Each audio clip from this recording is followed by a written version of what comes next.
বিসমিল্লাহির রহমানির রহিম। পরম করুণাময় ও অসীম দয়ালু আল্লাহর নামে শুরু।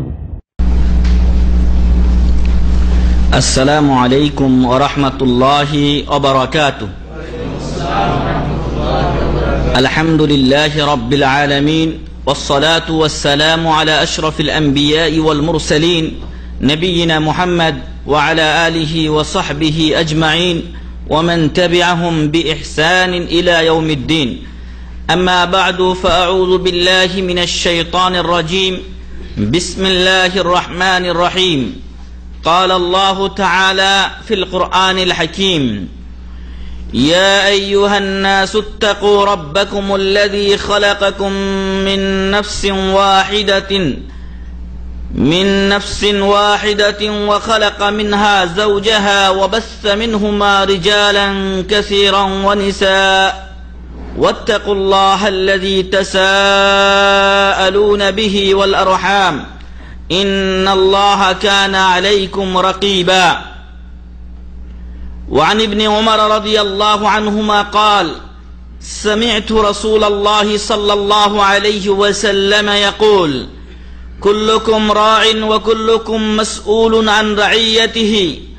الإمام راع وهو مسؤول عن رعيته، والرجل راع في أهله وهو مسؤول عن رعيته، والمرأة راعية في بيت زوجها وهي مسؤولة عن رعيتها، والخادم راع في مال سيده وهو مسؤول عن رعيته، وكلكم راع وكلكم مسؤول عن رعيته. متفق عليه. প্রশংসা মাত্রই সেই মহান রব্বুল আলামিনের জন্য, যার অশেষ মেহেরবানিতে আমরা আজকের এই ইসলামী সমাবেশে উপস্থিত হতে পেরেছি। যেই মহান রব্বুল আলামিন আমাদেরকে পিতামাতার মাধ্যমে এই পৃথিবীর বুকে প্রেরণ করেছেন, সেই মহান রব্বুল আলামিনের শুকরিয়া আদা করি, বলি আলহামদুলিল্লাহ। দরুদ ও শান্তির ধারা বর্ষিত হোক বিশ্বনবী মুহাম্মদুর রাসূলুল্লাহ সাল্লাল্লাহু আলাইহি ওয়াসাল্লামের উপরে।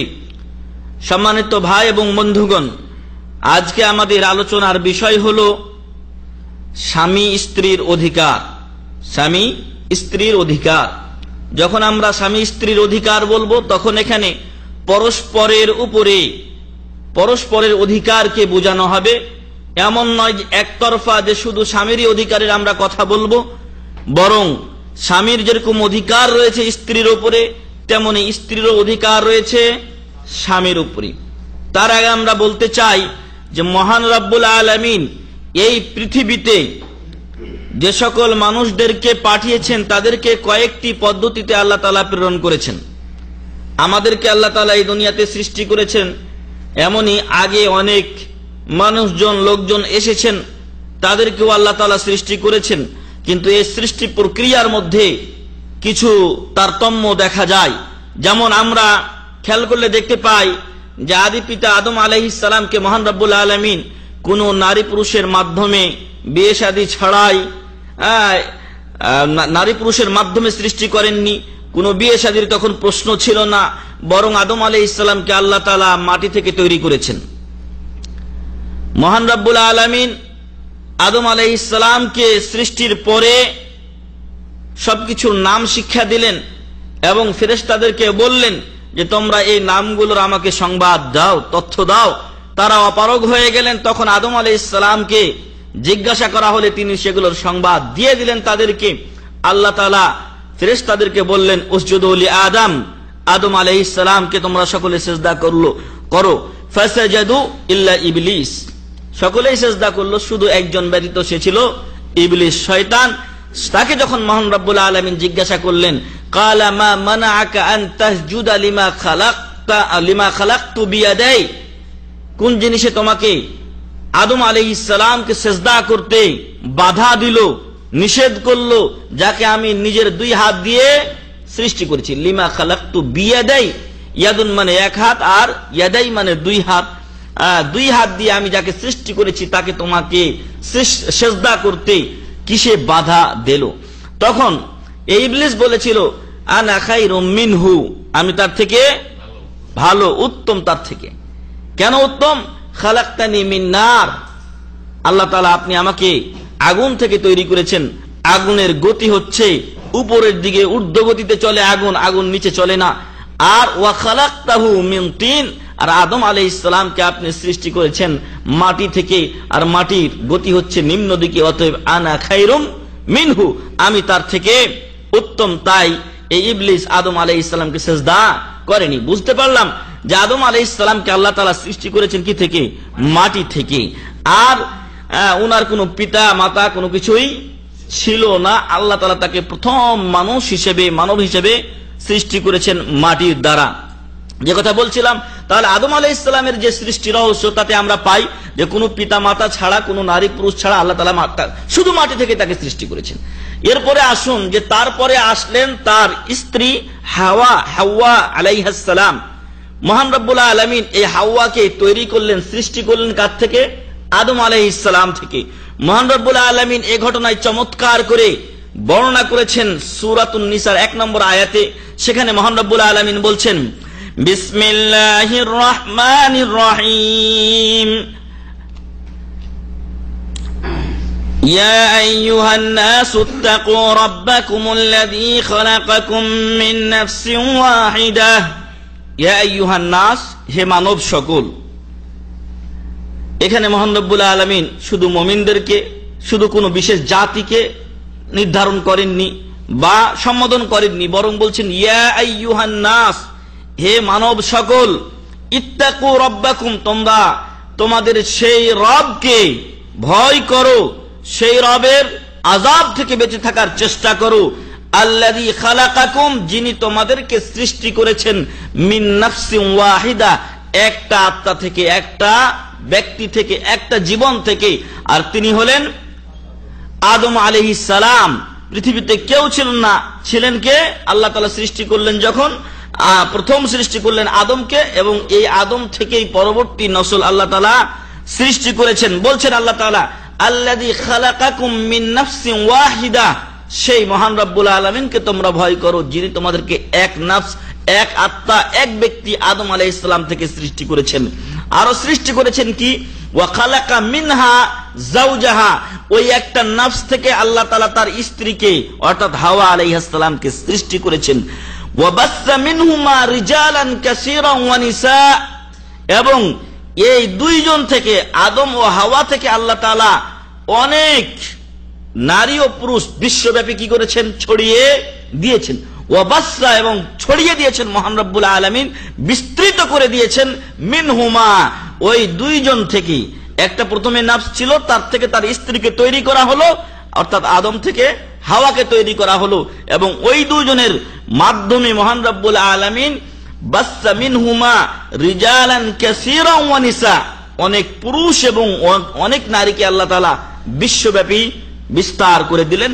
এবং এই সংক্রান্ত বিভিন্ন তথ্য আপনাদের জানা আছে যে প্রথমত আদম আলাইহিস সালামের যে সন্তানেরা হতেন, তাদের বিয়ে শাদীর একটা নিয়ম ছিল, হাবিল কাবিলের ঘটনা আপনাদের জানা আছে।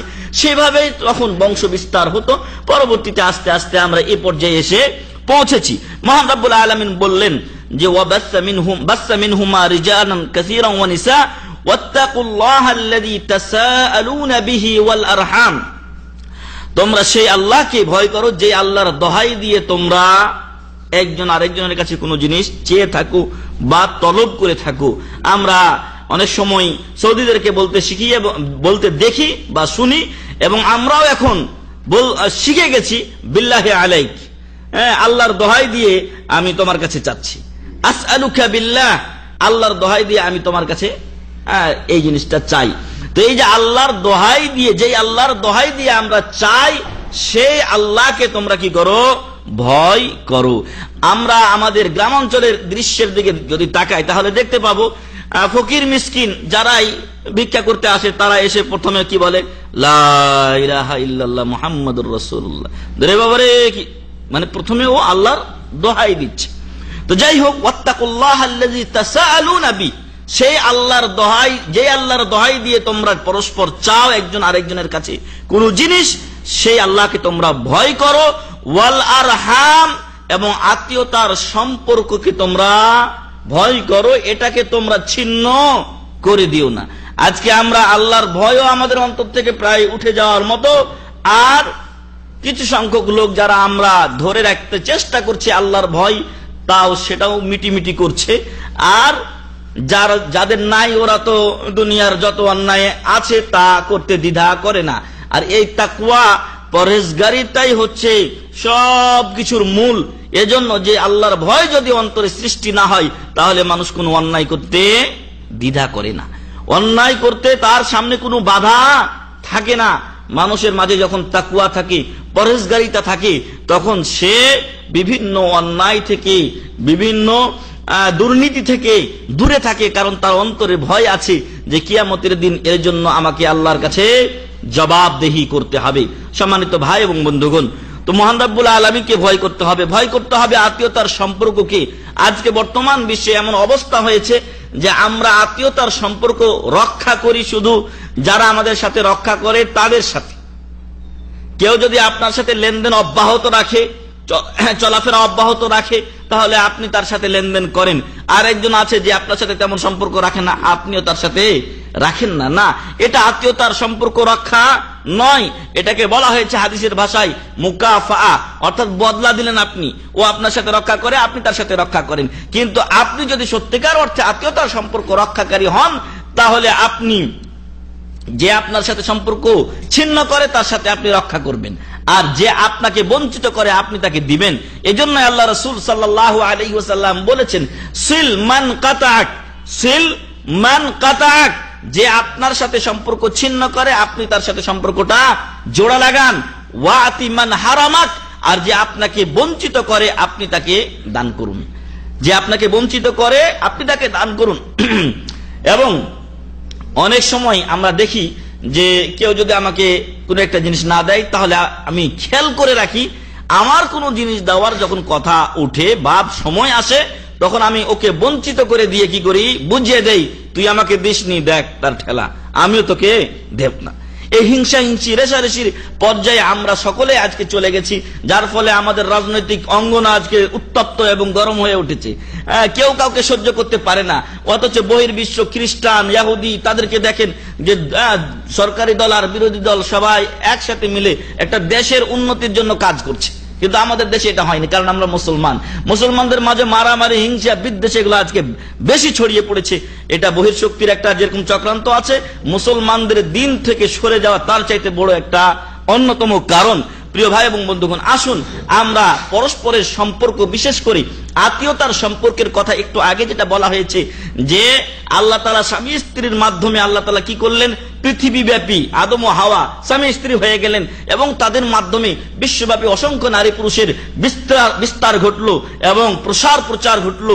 তো প্রিয় ভাই এবং বন্ধুগণ, এই সম্পর্কটা যদি ঠিক না থাকে, তাহলে কি করে এই বিশ্বব্যাপী মানুষের এই বিস্তৃতি ঘটতো, কি করে আমরা এই পৃথিবীতে আসতাম? ওই সম্পর্ককে আমাদেরকে রক্ষা করতে হবে। এই পিতামাতার মাধ্যমেই কিন্তু অনেকগুলো সম্পর্ক আমাদের কি হচ্ছে, তৈরি হয়ে যাচ্ছে। এই সম্পর্কগুলোকে আমাদেরকে রক্ষা করে চলতে হবে। কিয়ামতের দিন সেলায়ে রাহমি, আত্মীয়তার যে সম্পর্ক বন্ধন, এটা আল্লাহর সামনে গিয়ে উপস্থিত হবে এবং বলবে যে হে মহান রব্বুল আলামিন, সিল মান ওয়াসালানি, যে ব্যক্তি আমাকে দুনিয়াতে ঠিক রেখেছিল, যে আমাকে বিচ্ছিন্ন করেনি, আপনি তার সাথে সম্পর্ক রক্ষা করুন।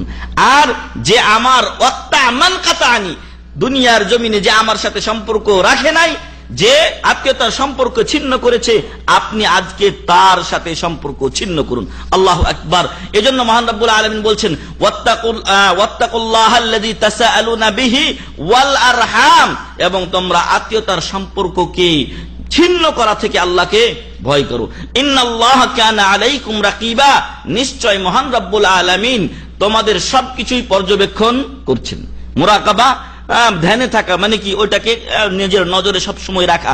তো মুরাকাবা, মহান রব্বুল আলামিন সবকিছুই আমাদের তার তত্ত্বাবধানে রেখেছেন, পর্যবেক্ষণ করছেন। আপনি যে কারোর সাথে আত্মীয়তার সম্পর্ক ছিন্ন করবেন, অথবা আপনি যে কোনো সময় আল্লাহর ভয় নিজের ভিতর থেকে তুলে দিয়ে কোনো অন্যায় করে ফেলবেন, সবকিছুই আল্লাহ কি করছেন, পর্যবেক্ষণ করছেন। কোরআনের বিভিন্ন আয়াতের শেষে আমরা সামিউন আলিম বা ইন্নাল্লাহ কানা আলাইকুম রাকিবা ইন্নাল্লাহ, আরেক আয়াতে আমার এখানে আছে ইন্নাল্লাহ কানা আলিয়ান কাবীরা, এই যে শেষ অংশটুকু পড়ি, শেষ অংশটুকু অনেকে মনে করি যে মনে হয় এমনি এটা শেষ হয়ে গেল আয়াত। না, আপনি যে শেষ অংশ পড়েছেন তার সাথে আগের অংশের পূর্ণ কি আছে? মিল আছে। যেটা আগে আলোচনা করা হয়েছে তার একটা নিশ্চয় সমাপ্তি ঘটা হয়েছে আয়াতের শেষাংশে। যেরকম বলা হয়েছে যে কুল ইন কুনতুম তুহিব্বুনাল্লাহ ফাত্তাবিউনি ইউহিব্বুকুমুল্লাহ ওয়া ইয়াগফির লাকুম যুনুবাকুম ওয়াল্লাহু গফুরুর রহিম।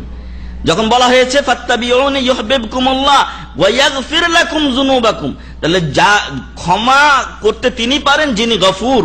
তাহলে খেয়াল করে দেখুন, আগে ক্ষমার কথা বলা হয়েছে, তারপর আল্লাহ বলছেন ওয়াল্লাহু গফুরুর রহিম, মহান রব্বুল আলামিন ক্ষমাশীল এবং দয়ালু। যিনি দয়া করতে পারেন তিনিই ক্ষমা করতে পারেন, যার অন্তরে দয়া থাকে না সে ক্ষমা করতে পারে না। এজন্য দেখবেন যে আমাদের দেশে বিভিন্ন বড় পর্যায়ে দেখা যায় যে উদারতার যে একটা বড় অভাব সেটা কিন্তু খেয়াল করা যায়। আবার আরেকজনের হক তার অধিকার হরণের ক্ষেত্রে কিন্তু আবার উদার হয়ে যায়। হ্যাঁ, আমাদের দেশে কিন্তু যখন দেখবেন যে মানুষকে হত্যার পর্যায়ে পৌঁছে গেছে তখন প্রেসিডেন্টের কাছে প্রাণ ভিক্ষার মাধ্যমে অনেক লোককে গত এই 5 বছরে মনে হয় 24 জনকে ছেড়ে দেওয়া হয়েছে। এদেরকে আপনি ছাড়লে তো এরা বড় আরো মোস্টেড হবে, কিন্তু এদেরকে ছেড়ে দেওয়ার একমাত্র অধিকারই ছিল তাদের অভিভাবকরা, তাদের ওয়ারিস যারা তারা। কিন্তু এখানে এত উদার হয়ে গেল যে ওই সন্ত্রাসীদেরকে ছেড়ে দেওয়া হলো, টপটেরোদেরকে ছেড়ে দেওয়া হলো, কারণ তারা নিজের দলের। তো আর অন্য সময়ে যেখানে নিজের স্বার্থকে একটু জলাঞ্জলি দিতে হবে অথবা ছেড়ে দিতে হবে, ছাড় দিতে হবে, সেখানে কিন্তু উদারতা নেই। যাই হোক, যে কথা বলছিলাম যে আয়াতের শেষাংশ আগের অংশের সাথে একেবারেই সংশ্লিষ্ট। এটা কোনো খালি সামিউন আলিম আর আলিমুন হাকিম পড়ে গেলেন এমন নয়, আগের আয়াতের সাথে পূর্ণ এর মিল রয়েছে। বলছিলাম যে মহান রব্বুল আলামিন এই আয়াতের মাধ্যমে আমাদেরকে দুটি বিশেষ বিষয়ে স্মরণ করিয়ে দিলেন। তার মধ্যে অন্যতম একটা হলো যে আদম আলাইহিস সালামকে তিনটি বিষয়। 1 নম্বরে আদম আলাইহিস সালামকে আল্লাহ তাআলা মাটি থেকে সৃষ্টি করেছেন, তার কোনো পিতামাতা ছিল না। 2 নম্বর আদমের স্ত্রী হাওয়া আলাইহিস সালামকে আল্লাহ তাআলা সৃষ্টি করলেন আদম থেকে, আর তাদের উভয় থেকে আল্লাহ তাআলা সৃষ্টি করলেন অনেক পুরুষ ও নারী। তাহলে পাওয়া গেল যে মাটি থেকে তৈরি করলেন আল্লাহ তাআলা একজনকে, আবার পাওয়া গেল একজন পুরুষ থেকে আল্লাহ তৈরি করলেন একজন নারীকে, আবার দুজন নারী, একজন নারী ও একজন পুরুষ, দুজন থেকে আল্লাহ তাআলা সৃষ্টি করলেন অসংখ্য মানুষকে। আরো একটা দৃষ্টান্ত আমরা দেখতে পাই মহান রব্বুল আলামিনের সৃষ্টির প্রকরণ বা ধরনে, তা হলো যে মহান রব্বুল আলামিন ঈসা আলাইহিস সালামকে সৃষ্টি করেছেন শুধু একজন মা থেকে, শুধু একজন মা থেকে। এই বিভিন্ন ধরনের, এবং পরবর্তীতে আমরা এসেছি আমাদের একজন মা একজন বাবা রয়েছেন, এর মাধ্যমেই আমরা এসেছি। এই যে মা ও বাবা আমাদের, তারাই হলেন কি? স্বামী স্ত্রী। তারাই হলেন স্বামী স্ত্রী। আমাদের মাঝে এখানে আমরা যারা উপস্থিত আছি, আমরা অনেকের স্বামী, অনেক নারীর স্বামী, এবং যারা বিয়ে শাদী করেননি ইনশাআল্লাহ তারা স্বামী হবেন। অনেক মা ও বোনেরা রয়েছেন মহিলা বিভাগে, তারা মা হয়েছেন এবং তারা কিন্তু একজনের স্ত্রী। ফলে উভয়ের যে পারস্পরিক হক রয়েছে সে বিষয়ে আজকে আমরা আলোচনা করব, এবং এই হকগুলো আমাদের প্রত্যেকের উপরে বর্তাবে। নারী পুরুষ উভয়ে যদি পরস্পরের হকের প্রতি আমরা খেয়াল রাখি তাহলে সমাজে নারী নির্যাতন হবে না। নারী এবং পুরুষ যখন পরস্পরের অধিকার সম্পর্কে, হক সম্পর্কে ওয়াকিফাল না থাকে বা না জানে, তখনই কি হয়? সমাজে নারী নির্যাতন নেমে আসে। অনেক সময় পুরুষও নির্যাতন হয়ে থাকে। সম্মানিত উপস্থিতি, তো মহান রব্বুল আলামিন আমাদেরকে এই 4টা পদ্ধতিতে দুনিয়াতে পাঠিয়েছেন। আদমকে এক পদ্ধতিতে, হাওয়াকে আরেক পদ্ধতিতে, অন্যদেরকে নারী পুরুষের মাধ্যমে, স্বামী স্ত্রীর মাধ্যমে, আর ঈসা আলাইহিস সালামকে শুধু একজন নারী থেকে, মারিয়াম আলাইহিস সালাম থেকে সৃষ্টি করেছেন। আর এর মাধ্যমে মহান রব্বুল আলামিন আমাদেরকে এই পৃথিবীতে একটা নতুন অধ্যায় বা আত্মীয়তার বন্ধন সৃষ্টি করেছেন। কি দ্বারা? স্বামী ও স্ত্রীর বন্ধনের মাধ্যমে। একজন নারী একজন পুরুষের সাথে বিবাহ বন্ধনে যখন আবদ্ধ হয় তখন ওই কবিলার সাথে এই কবিলার কি হয়? দুইটা বংশের সাথে একটা সম্প্রীতি গড়ে উঠে, একটা সম্পর্ক হয়ে যায়। ফলে ওইদিকে মামা গোষ্ঠী, এদিকে চাচা গোষ্ঠী ইত্যাদি, ফুপু গোষ্ঠী ইত্যাদি, তখন আত্মীয়তার তৈরি হয়ে যায়। কিন্তু এর আগে, বিয়ে শাদীর আগে তো কোনো আত্মীয়তা নাই, সন্তান সন্ততির কোনো খবর থাকে না। যাই হোক, এভাবেই মহান রব্বুল আলামিন দুনিয়াকে সাজিয়েছেন। আমরা সেই সূত্র ধরেই এই দুনিয়াতে এসেছি। ফলে আমরা কেউ স্বামী, কেউ স্ত্রী, কেউ স্বামী, কেউ স্ত্রী, না ছেলেরা স্বামী, নারীরা স্ত্রী, এ থেকে কেউ বিচ্ছিন্ন নয়। ইল্লা হয়তো আল্লাহ কারো তকদিরে যদি না লিখে থাকে, তাহলে সেটা আল্লাহ তাআলার লিখন এবং আল্লাহ তাআলাই সেটা নির্ধারণ করেছেন।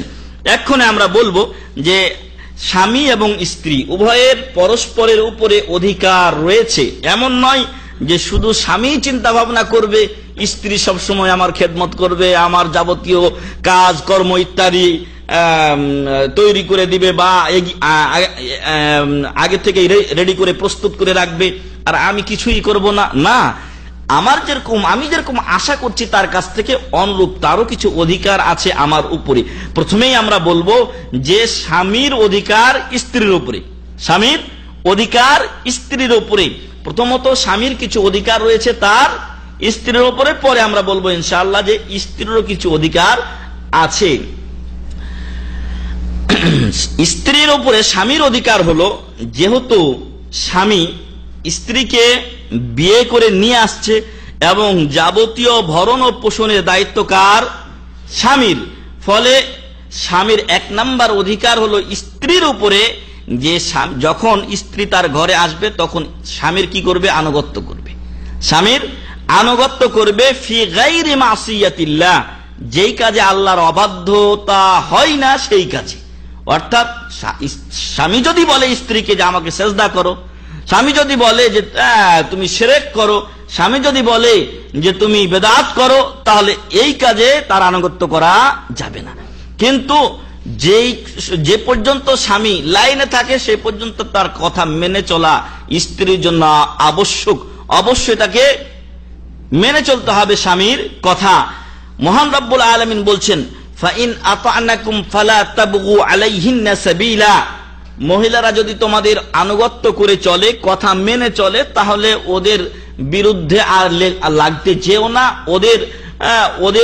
ওদের পিছনে আর তোমরা পড়িও না, বরং সেভাবেই তাদেরকে নিয়ে সংসার করো। তাহলে এখানে ইতাআতের কথা বলা হয়েছে।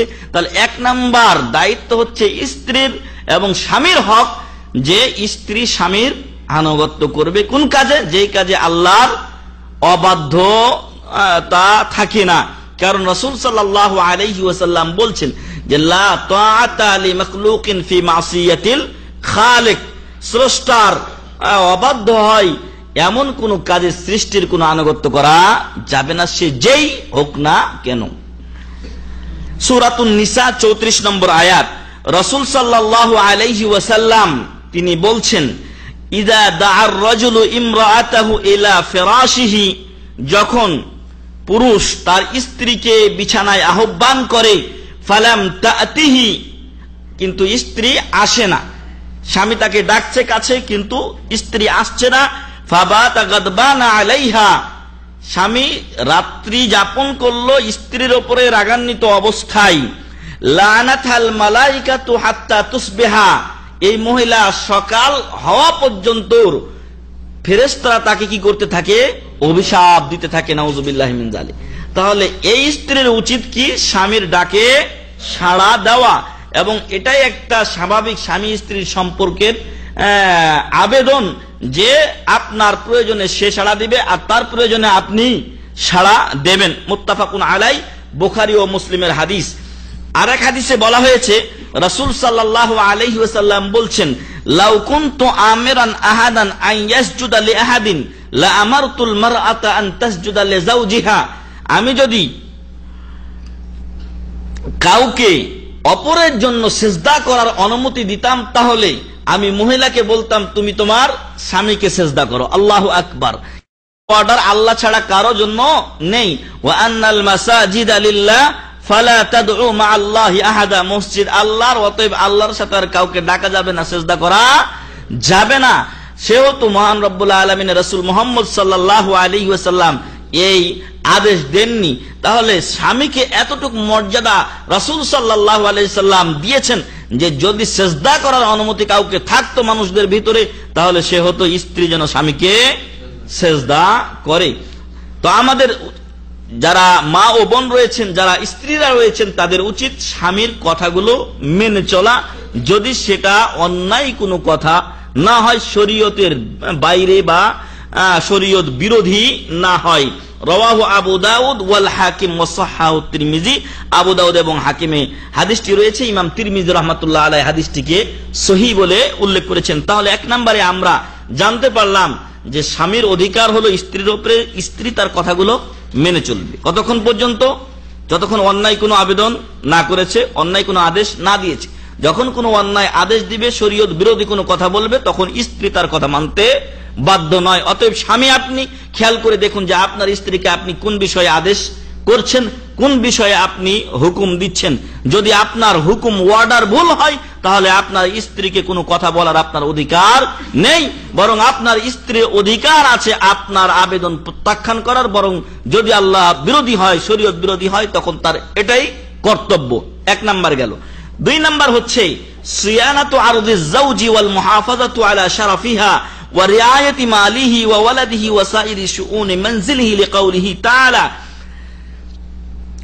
স্বামীর যে মান মর্যাদা আছে, স্ত্রীর দায়িত্ব হলো স্বামীর মান মর্যাদা রক্ষা করা। এখন একজন স্ত্রী, সে যদি এমন করে যে তার স্বামীর কথা বলে বেড়ায়, আমার স্বামী খারাপ, এই সেই ইত্যাদি, তাহলে স্বামীর কি ইজ্জত থাকবে? স্বামীর ইজ্জত থাকবে না। ফলে স্বামীর যখন এই কানে এই কথাগুলো যাবে, রাগান্বিত হবে স্বামী, এবং এসে মানুষের মধ্যে যে রাগ রয়েছে, এই জন্যই আল্লাহ রাসূল সাল্লাল্লাহু আলাইহি ওয়াসাল্লাম, একজন লোক এসে তাকে বললেন, আউসিনি, আমাকে ওসিয়ত করুন। তখন আল্লাহ রাসূল সাল্লাল্লাহু আলাইহি ওয়াসাল্লাম 3 বার তাকে বলেছিলেন, লা তাকযাব, লা তাকযাব, লা তাকযাব। বারবার উনি বলছেন আমাকে ওসিয়ত করুন, আর উনি সাল্লাল্লাহু আলাইহি ওয়াসাল্লাম বারবার বলছেন যে তুমি রাগ করিও না। আল্লাহু আকবার। কারণ রাগের সময় মানুষের ব্রেন ঠিক থাকে না, এবং তখন যা ইচ্ছা তাই করে বসে, পরবর্তীতে এর জন্য সে অনুতপ্ত হয়। তাই আল্লাহ রাসূল সাল্লাল্লাহু আলাইহি ওয়াসাল্লাম প্রথমতই রাগ করতে নিষেধ করেছেন। এখন কোন মহিলা যদি বা কোন স্ত্রী যদি তার স্বামীর দুর্নাম করে বেড়ায় আরেকজনের কাছে, আর এই কথাগুলো স্বামীর কানে যখন যাবে, তখন স্বামী রাগান্বিত হবে, এবং স্বামী স্ত্রীর যে একটা সম্পর্ক, সেখানে আপনার সমস্যার সৃষ্টি হবে, এবং টানা পোড়ন যেটা, সেটা শুরু হয়ে যাবে। এজন্য স্ত্রীর দায়িত্ব হলো স্বামীর সম্মান, ইজ্জত হেফাজত করা। 2 নম্বরে হচ্ছে, এই 2 নম্বরের আওতায় যে ওয়াল মুহাফাজাতু আলা শারাফিহা, মহিলা তার নিজের যে সম্মান মর্যাদা আছে সেটাকে সে রক্ষা করবে। এমন যদি হয় যে এই মহিলা যে কোনো লোকের সাথে গিয়ে কথা বলছে, তাহলে কি সে তার ইজ্জতকে হেফাজত করলো? না। এই স্ত্রীর কথা যদি ওই স্বামী শুনতে পায় যে আমার স্ত্রী বিভিন্ন জনের সাথে অবলীলায় কথা বলে, কোনো বাজ বিচার কিছুই করে না, তাহলে স্বামীর যেরকম মর্যাদা থাকবে না, স্ত্রীর মর্যাদা থাকবে না। অতএব স্ত্রীর দায়িত্ব হচ্ছে যে এমন কোন কাজ যেন সে না করে যাতে স্বামীর মর্যাদা ক্ষুণ্ণ হয় অথবা স্ত্রীর নিজের মর্যাদা ক্ষুণ্ণ হয়। ওয়া রিআয়াতে মালিহি ওয়া ওয়ালাদিহি, পুরুষটা হচ্ছে ওই মাঠের কাক বলা হয় আমাদের আঞ্চলিক ভাষায়। পুরুষ হচ্ছে মাঠের কাক, ও সকালবেলা বের হয়ে যায়, আবার দেখবেন সন্ধ্যার সময় আসে। এখানেও আমরা যখন চলে এসেছি তখন দেখা যাচ্ছে আমাদের অধিকাংশ ভাইদের স্ত্রীরা দেশে পড়ে আছেন, আমরা মাঠের কাক, মাঠেই ঘুরে বেড়াচ্ছি। তো এখন আমার যে সম্পদ যা কিছু আছে সেটা আমার স্ত্রীর কাছে, তার দায়িত্বে আছে, এবং আমার সন্তানগুলো তার তত্ত্বাবধানে বড় হচ্ছে, লালিত পালিত হচ্ছে, এবং আমার বাড়ির যাবতীয় বিষয়গুলো এখন কার হাতে? আমার স্ত্রীর হাতে। ফলে এই বিষয়গুলো স্ত্রীকে দেখাশোনা করতে হবে যথাযথভাবে। আমার যে সম্পদ, আমার যে বাড়িঘর, আমার যে ছেলে মেয়েরা আছে, তাদেরকে সুশিক্ষিত করা এবং ভালো শিক্ষা দেওয়া, তাদের সার্বিক খোঁজ খবর রাখা, এটা আমার স্ত্রীর দায়িত্ব। আর বাকি যে সরঞ্জামাদি লাগবে, খরচাদি লাগবে, এটা বহন করা কার দায়িত্ব? স্বামীর দায়িত্ব।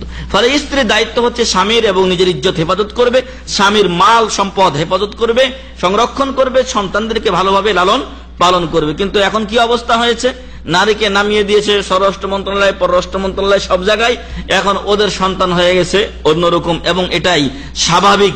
অনেক জায়গা থেকে এরকম সংবাদ পাওয়া যায় যে মা বাবা যখন দুইজনে দুই দিকে কর্মরত হয়ে গেছে, তখন মধ্যখান থেকে সন্তানরা কি হয়, মা বাবার মায়া মহব্বত ভালোবাসা থেকে বঞ্চিত হয়, এই সন্তানগুলো পরবর্তীতে মা বাবার প্রতি বিররুল ওয়ালিদাইন সৎ ব্যবহার যে জিনিসটি তা অনেক সময় করে না। এদেশের একজন বড় আলেমে দিন, এখনো তিনি মসজিদে নববীতে বৃহস্পতিবার মাগরিবের পরে দাস দেন, শেখ মোহাম্মদ বিন মুখতার আশ-শানকিতি হাফিজাহুল্লাহ। যদি কোনো সময় যান তাহলে দেখতে পাবেন। আল্লাহ তাআলা তাকে যে ইলম দিয়েছেন মাশাআল্লাহ আলাই। তো এই শায়েখের একটা ক্যাসেট একদিন শুনলাম। এদেশে আপনারা আমাদের দেশের চাইতে এখানে বেশি এটা পাবেন, এবং আমাদের দেশের মা ও বোনেরা যারা মা হয়েছেন বিশেষ করে, তারা কিন্তু নিজের সন্তানটাকে অন্য জায়গায় দেওয়া পছন্দ করেন না, এবং কিছু সময়ের জন্য যদি দিয়ে দেওয়া হয় তো সবসময় তার মনটা ব্যাকুল থাকে। এবং এমনই ঘটনা ছিল রাসূল সাল্লাল্লাহু আলাইহি ওয়াসাল্লামের সময়, যে আপনারা জানেন যে একজন মহিলা ক্ষুধার্ত অবস্থায় তার 2 সন্তানকে নিয়ে আসলেন, 3টা খেজুর দেওয়া হলো, একটা করে খেজুর 2 জনকে দিলেন। তারপরে বাচ্চা 2টা ওই খেজুরটা খেয়ে আবার মায়ের দিকে তাকিয়ে আছে, মায়ের ভাগে পড়েছে মাত্র একটা খেজুর। মা এবার বাচ্চাদের আবেদন রাখতে পারলেন না, বরং নিজের খেজুরটা কি করলেন, 2 টুকরো করে 2 ছেলেকে দিয়ে দিলেন। আল্লাহু আকবার। একজন মহিলা কয়েদিদের মধ্যে, কয়েদি অনেক বন্দী আসলো, তাদের মধ্যে একজন মহিলাকে নিয়ে আসা হলো। হঠাৎ করে তার বাচ্চাটা সে পাচ্ছে না, এমন ব্যাকুল হয়ে গেছে মহিলা, মনে হচ্ছে যে সে জীবন দিয়ে দিবে। আল্লাহ রাসূল সাল্লাল্লাহু আলাইহি ওয়াসাল্লাম বললেন যে তোমরা কি মনে করেছো যে এই মহিলা তার বাচ্চাকে আগুনে নিক্ষেপ করতে পারে? মহান রব্বুল আলামিন বান্দার প্রতি এর চাইতে বেশি দয়াশীল, রহমশীল, কিন্তু বান্দা নিজের প্রতি নিজে দয়া করতে পারে না। এজন্য মহান রব্বুল আলামিন সূরাতুল হাশর শেষে বলছেন যে ওয়ালা তাকুনু কাল্লাযীনা নাসুল্লাহা ফাআনসাহুম আনফুসাহুম, তোমরা তাদের মতো হয়ে যেও না যারা আল্লাহকে ভুলার কারণে আল্লাহ ওদের নিজেদেরকে ভুলিয়ে দিয়েছেন।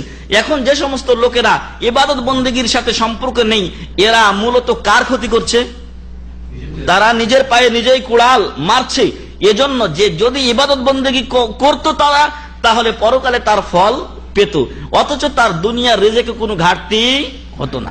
আপনি মনে রাখুন যে আল্লাহ রাসূল সাল্লাল্লাহু আলাইহি ওয়াসাল্লাম ইবনে আব্বাস রাদিয়াল্লাহু আনহুমাকে বলছেন যে ইআলাম আন্নামা আসাবাকা লাম ইয়াকুন লিউখতিয়াক, তুমি যেটা পেয়েছো এটা তোমার ভাগ্য থেকে চলে যাওয়ার ছিল না। যেটা আমরা পাই, আমরা রিজেক হিসাবে বেতন পাই বা ডোনেশন, যেখান থেকে যেভাবে আমাদের কাছে জিনিস হোক অথবা টাকা পয়সা হোক, যাই আসুক না কেন, সেটা আমাদের ভাগ্যে লিখা থাকে বলেই আসে। আপনি অনেক সময় কল্পনা করবেন না কিন্তু কোন জায়গা থেকে কিছু চলে এসেছে। তো আল্লাহ রাসূল সাল্লাল্লাহু আলাইহি ওয়াসাল্লাম ইবনে আব্বাস রাদিয়াল্লাহু আনহুমাকে বলছেন যে ইআলাম আন্নামা আসাবাকা লাম ইয়াকুন লিউখতিয়াক, তুমি জেনে নাও যে তুমি যা পেয়েছো এটা তোমার কাছ থেকে যাওয়ার ছিল না। ওয়ামা আখতাআকা লাম ইয়াকুন লিউসিবাক, আর যেটা তুমি পাওনি ওটা তোমার পাওয়ার ছিল না। আমরা অনেক সময় আফসোস করি, হাই রে একটু আগে আসলেই মনে হয় পাইতাম, বা এই কাজটা করলে মনে হয় আমার এই টাকাটা লস যেত না। আপনার ভাগ্যে আমার ভাগ্যে ওটা ছিল না, অতএব সেজন্য আফসোস করার কোনো প্রয়োজন নেই। আবার আরেক হাদিসে আল্লাহ রাসূল সাল্লাল্লাহু আলাইহি ওয়াসাল্লাম বলছেন যে তুমি জেনে নাও যে সারা বিশ্বের লোক যদি এক হয়ে তোমার কোনো ক্ষতি করতে চায় আর আল্লাহ ক্ষতি করতে না চান, তাহলে কেউ ক্ষতি করতে পারবে না। অনুরূপ সারা বিশ্বের লোক মিলে যদি আপনার উপকার করতে চায়, আল্লাহ ক্ষতি করতে চান, তাহলে কারটা হবে? মহান রব্বুল আলামিনেরটা হবে, আমাদেরটা হবে না। এজন্য প্রিয় ভাই এবং বন্ধুগণ, মহান রব্বুল আলামিন তিনি বলছেন যে ওয়ালা তাকুনু কাল্লাযীনা নাসুল্লাহা ফাআনসাহুম আনফুসাহুম, ওই লোকদের মতো হয়ে যেও না যারা আল্লাহকে ভুলে গেছে, ফলে আল্লাহ নিজেদেরকে ভুলিয়ে দিয়েছেন, দুনিয়া নিয়ে ব্যস্ত আছে, পরকালের খাতা শূন্য। আর রিজেকের যে বিষয়, আপনার ভাগ্যে আমার ভাগ্যে যে রিজেক আছে, শেষ লোকমা মুখে না ঢোকা পর্যন্ত আমাদের মৃত্যু হবে না। মৃত্যু যেগুলো হয় সেই মৃত্যুগুলো নিয়ে আপনি মাঝে মাঝে চিন্তা করে দেখবেন যে একটা লোক হঠাৎ করে এক জায়গায় গেল আর ওখানে মারা গেল, মানে কি ওই জায়গায় তার মৃত্যু লেখা ছিল। একটা লোকের কথা খুজারিয়াতে একবার শুনেছিলাম যে দেশ থেকে 4 দিন হয় এসেছে সে, তারপরে হঠাৎ করে 4 দিনের দিন সকালবেলা সে মারা গেছে। এর মানে 4 দিনের রিজেক তার খুজারিয়াতে ছিল, তাই সে প্লেন ভাড়া করে এখানে এসেছে, তার মওত এখানে ছিল। আর আমরা রিজেকের জন্য এমন মরিয়া হয়ে উঠেছি, অনেকে গাড়ি ধুইতেছে, নামাজ চলছে গাড়ি ধুচ্ছে। আপনি যদি নামাজের সময় নামাজের শরীক হতেন, হতে পারে যে মহান রব্বুল আলামিন এর বদৌলতে আপনার রিজেকে আরো বরকত দান করবেন, এমন স্থান থেকে আপনাকে আল্লাহ তাআলা আরো ভালো রিজেকের ব্যবস্থা করবেন যা আপনি কল্পনা করতে পারেন না, এবং এই পরীক্ষা যারা করেছেন অবশ্যই তারা তার জবাব পাবেন এবং পেয়েছেন। সম্মানিত উপস্থিত, তাহলে আল্লাহ, আমরা যদি আল্লাহকে ভুলে যাই তাহলে বরং নিজেকেই ভুলে গেলাম। আল্লাহকে ভুলা মানে নিজেরা নিজেদেরকে ভুলে গেলাম। বলছিলাম যে আমাদের যারা স্ত্রী রয়েছেন তাদের দায়িত্ব হলো যে আমাদের যে সম্পদ, সেই সম্পদগুলোকে কি করা, হেফাজত করা। আমরা বাইরে থাকি, আমাদের স্ত্রীরা বাড়িতে থাকেন। এখন যদি বাড়ি থেকে কোনো কিছু সে নিজেই চুরি করে তো আমরা তো ফুতুর হয়ে যাব, তাই না? বেড়ায় যদি খেত খায় তাহলে আর কিছু রক্ষা করতে পারবেন? বিড়ালের কাছে শুটকি যদি পাহারা দিতে বলেন আপনি তাহলে তো আর চলেন না। তো ঠিক ওইরকম আমার সম্পদ হেফাজতের দায়িত্ব আমার স্ত্রীর, আমার সন্তানদেরকে সুশিক্ষায় শিক্ষিত করার দায়িত্ব আমার স্ত্রীর, এবং আমার সন্তানদের ও বাড়ির যাবতীয় বিষয়গুলো দেখাশোনার দায়িত্ব আমার স্ত্রীর। যখন কেউ স্ত্রী হয়ে আসে তখন তাকে এই দায়িত্বটা কাঁধে অবশ্যই নিয়ে নিতে হবে। আগের মতো বাবার ঘরে যখন ছিল একজন নারী, তখন যেভাবে ইচ্ছা সেইভাবে চলতে পেরেছে, এবং কোনোদিন হয়তো কেউ পাকঘরেও যায়নি, কিন্তু যখনই স্বামীর বাড়িতে আসবে, শ্বশুরের বাড়িতে আসবে, তখনই তার ঘাড়ে কি চাপবে, একটা দায়িত্ব চেপে যাবে। এখানে সে আগের মতো মার কাজ ইচ্ছা হলে করলাম, না ইচ্ছা হলে করলাম না, কিন্তু শাশুড়ি তো সে কথা শুনবে না, অথবা নিজের বাড়িতে স্বামী সেই কথা শুনবে না। এজন্য তাকে এই দায়িত্বটা আগে বুঝতে হবে যে আমার বিয়ের আগের অবস্থা এবং বিয়ের পরের অবস্থার মধ্যে কি আছে, ফারাক আছে, পার্থক্য আছে। মহান রব্বুল আলামিন বলছেন, ফাসসালিহাতু কানিতাতুন হাফিযাতুন লিল গায়বি বিমা হাফিজাল্লাহ। যারা সতী মহিলা, নেককার পরহেজগার মহিলা, তারা হয় কানিতাত, আনুগত্যশীলা। কার আনুগত্য করে? আল্লাহ ও রাসূলের আনুগত্য করে এক নম্বরে, দ্বিতীয়ত তার স্বামীর আনুগত্য করে। হাফিযাতুন লিল গায়ব, এবং যখন স্বামী থাকে না তখন সে তা নিজেকে কি করে, হেফাজত করে। একজন নারী যদি তার ইজ্জতকে গোপনে অন্যের কাছে দিয়ে দেয় তাহলে সেটা তো বুঝার কোনো উপায় নেই। ফলে আল্লাহ তাআলা বলছেন যে ফাসসালিহাতু কানিতাতুন হাফিযাতুন লিল গায়ব, যারা নেককার ও সতী ও সতী সাধবী তারা কি করে, আনুগত্যশীলা হয় আল্লাহ ও রাসূলের এবং তার স্বামীর সাথে। হাফিযাতুন লিল গায়ব, স্বামী যদি বছরের পর বছর নাও থাকে তারপরও স্বামীর যে সংরক্ষিত যে আসন সেটাকে সে রক্ষা করে চলে, নিজের ইজ্জত অন্যের কাছে বিলিয়ে দেয় না। কিন্তু আজকে কোথায় এই স্থানে আমাদের মা বোনেরা, বিশেষ করে আমাদের দেশে এটা আজকে প্রায় বিলীন হতে চলেছে। এজন্য যে বিভিন্ন কলেজ, স্কুল, কলেজ, মাদ্রাসাতে আজকে সহশিক্ষার মাধ্যমে দেখা যাচ্ছে যে খুব কম সংখ্যক ছেলে বা মেয়ে আপনি পাবেন যারা ভালোবাসার অধ্যায় সূচনা করেনি। এই সংখ্যায় খুব কমই আছে, বরং বেশিরভাগ এই জগতে ঢোকার ফলে অনেকের অনেকভাবে ইজ্জত সম্ভ্রম হারিয়ে ফেলছে। পরবর্তীতে এগুলোর থেকে তারা বাঁচার চেষ্টা করছে, অনেকে আত্মহত্যা করে। এটা আরো একটা বড় অন্যায়। এবং এমনকি আমাদের দেশে যখন এটা ওপেন চলছে তখন এই দেশের অবস্থা যদি আমরা খেয়াল করি যে এখানেও অনেক এরকম কঠিন ঘটনা, মারাত্মক ঘটনা শোনা যায়, অথচ এই ব্যবস্থাটা এখানে তেমন সুযোগ নেই। এরপরও শয়তানের যে ওয়াসওয়াসা, সেই ওয়াসওয়াসাতে অনেক সময় অনেক মেয়ে বিপদে পড়ে যায়, এবং অনেক সময় তারা নিজের জীবন নিয়ে হয়রান পেরেশান থাকেন। কিন্তু কথা হচ্ছে যে এরা জানে যে আত্মহত্যা ওটার চাইতে বড় পাপ, সেই জন্য তারা আত্মহত্যা করে না। কিন্তু আমাদের দেশে অনেক মেয়েরাই আজকে আত্মহত্যা করতে বাধ্য হচ্ছে এই পথ ধরে। ভালোবাসা করছে, পরে দেখা যাচ্ছে যে ছেলের লম্পট, এবং এই রকম সম্পর্ক তার হয়তো একসাথে অনেকগুলো মেয়ের সাথেই চলছে, আর শেষে যখন সে বিয়ে করে না তখন এই নারী তার বা এই মেয়ে তার সম্ভ্রম হারিয়ে নিজে আত্মহত্যা করতে অনেক সময় সিদ্ধান্ত বেছে নেয়। কিন্তু এটা আরো বড় পাপ, যেটা আগে হয়েছে তার চাইতে এটা বড়। তো এক পাপ করার ফলে আরেক পাপ দিয়ে সেটাকে ঢাকা যায় না, বরং এর জন্য তওবার দরজা মহান রব্বুল আলামিন খোলা রেখেছেন। বলছিলাম যে হাফিযাতুন লিল গায়ব, স্বামী না থাকলেও, কেউ তাকে না দেখলেও সে তার ইজ্জতকে কি করে, হেফাজত করে, সংরক্ষণ করে। বিমা হাফিজাল্লাহ, মহান রব্বুল আলামিনের সংরক্ষণের মাধ্যমে। আল্লাহ যদি কাউকে তৌফিক না দেন তাহলে সংরক্ষণ হবে না। নারী যে তার ইজ্জত হেফাজত করবে, পুরুষ যে তার ইজ্জত হেফাজত করবে, এটা আল্লাহর হেফাজতের আওতাধীন। সূরাতুন নিসা 34 নম্বর আয়াতের একটা অংশ। ওয়া কাউলুর রাসূল সাল্লাল্লাহু আলাইহি ওয়াসাল্লাম, 2 নম্বর আমরা বলছিলাম যে স্ত্রী তার নিজের এবং স্বামীর ইজ্জত রক্ষা করবে, ছেলে মেয়েদেরকে দেখে শুনে নিজের বাড়ির যে স্বামীর সম্পদ আছে সেগুলোকে সংরক্ষণ করে রাখবে। আল্লাহ রাসূল সাল্লাল্লাহু আলাইহি ওয়াসাল্লাম এই মর্মে বলছেন, ওয়াল মারআতু রাঈয়াতুন আলা বাইতি যাওজিহা, মহিলা দায়িত্বশীলা তার স্বামীর বাড়ির ওয়া ওয়ালাদিহি, এবং স্বামীর যে সন্তানেরা রয়েছে এর দায়িত্ব কার উপরে? স্ত্রীর উপরে। ওয়া মাসউলাতুন আন রাইয়াতিহা, কিয়ামতের দিন এই দায়িত্ব সম্পর্কে নারীকে কি করা হবে? জিজ্ঞাসা করা হবে। তবে পুরুষের কি, ইনশাআল্লাহ আমরা পুরুষেরটা পরবর্তীতে বলবো। মুত্তাফাকুন আলাই, বুখারী ও মুসলিমের হাদিস।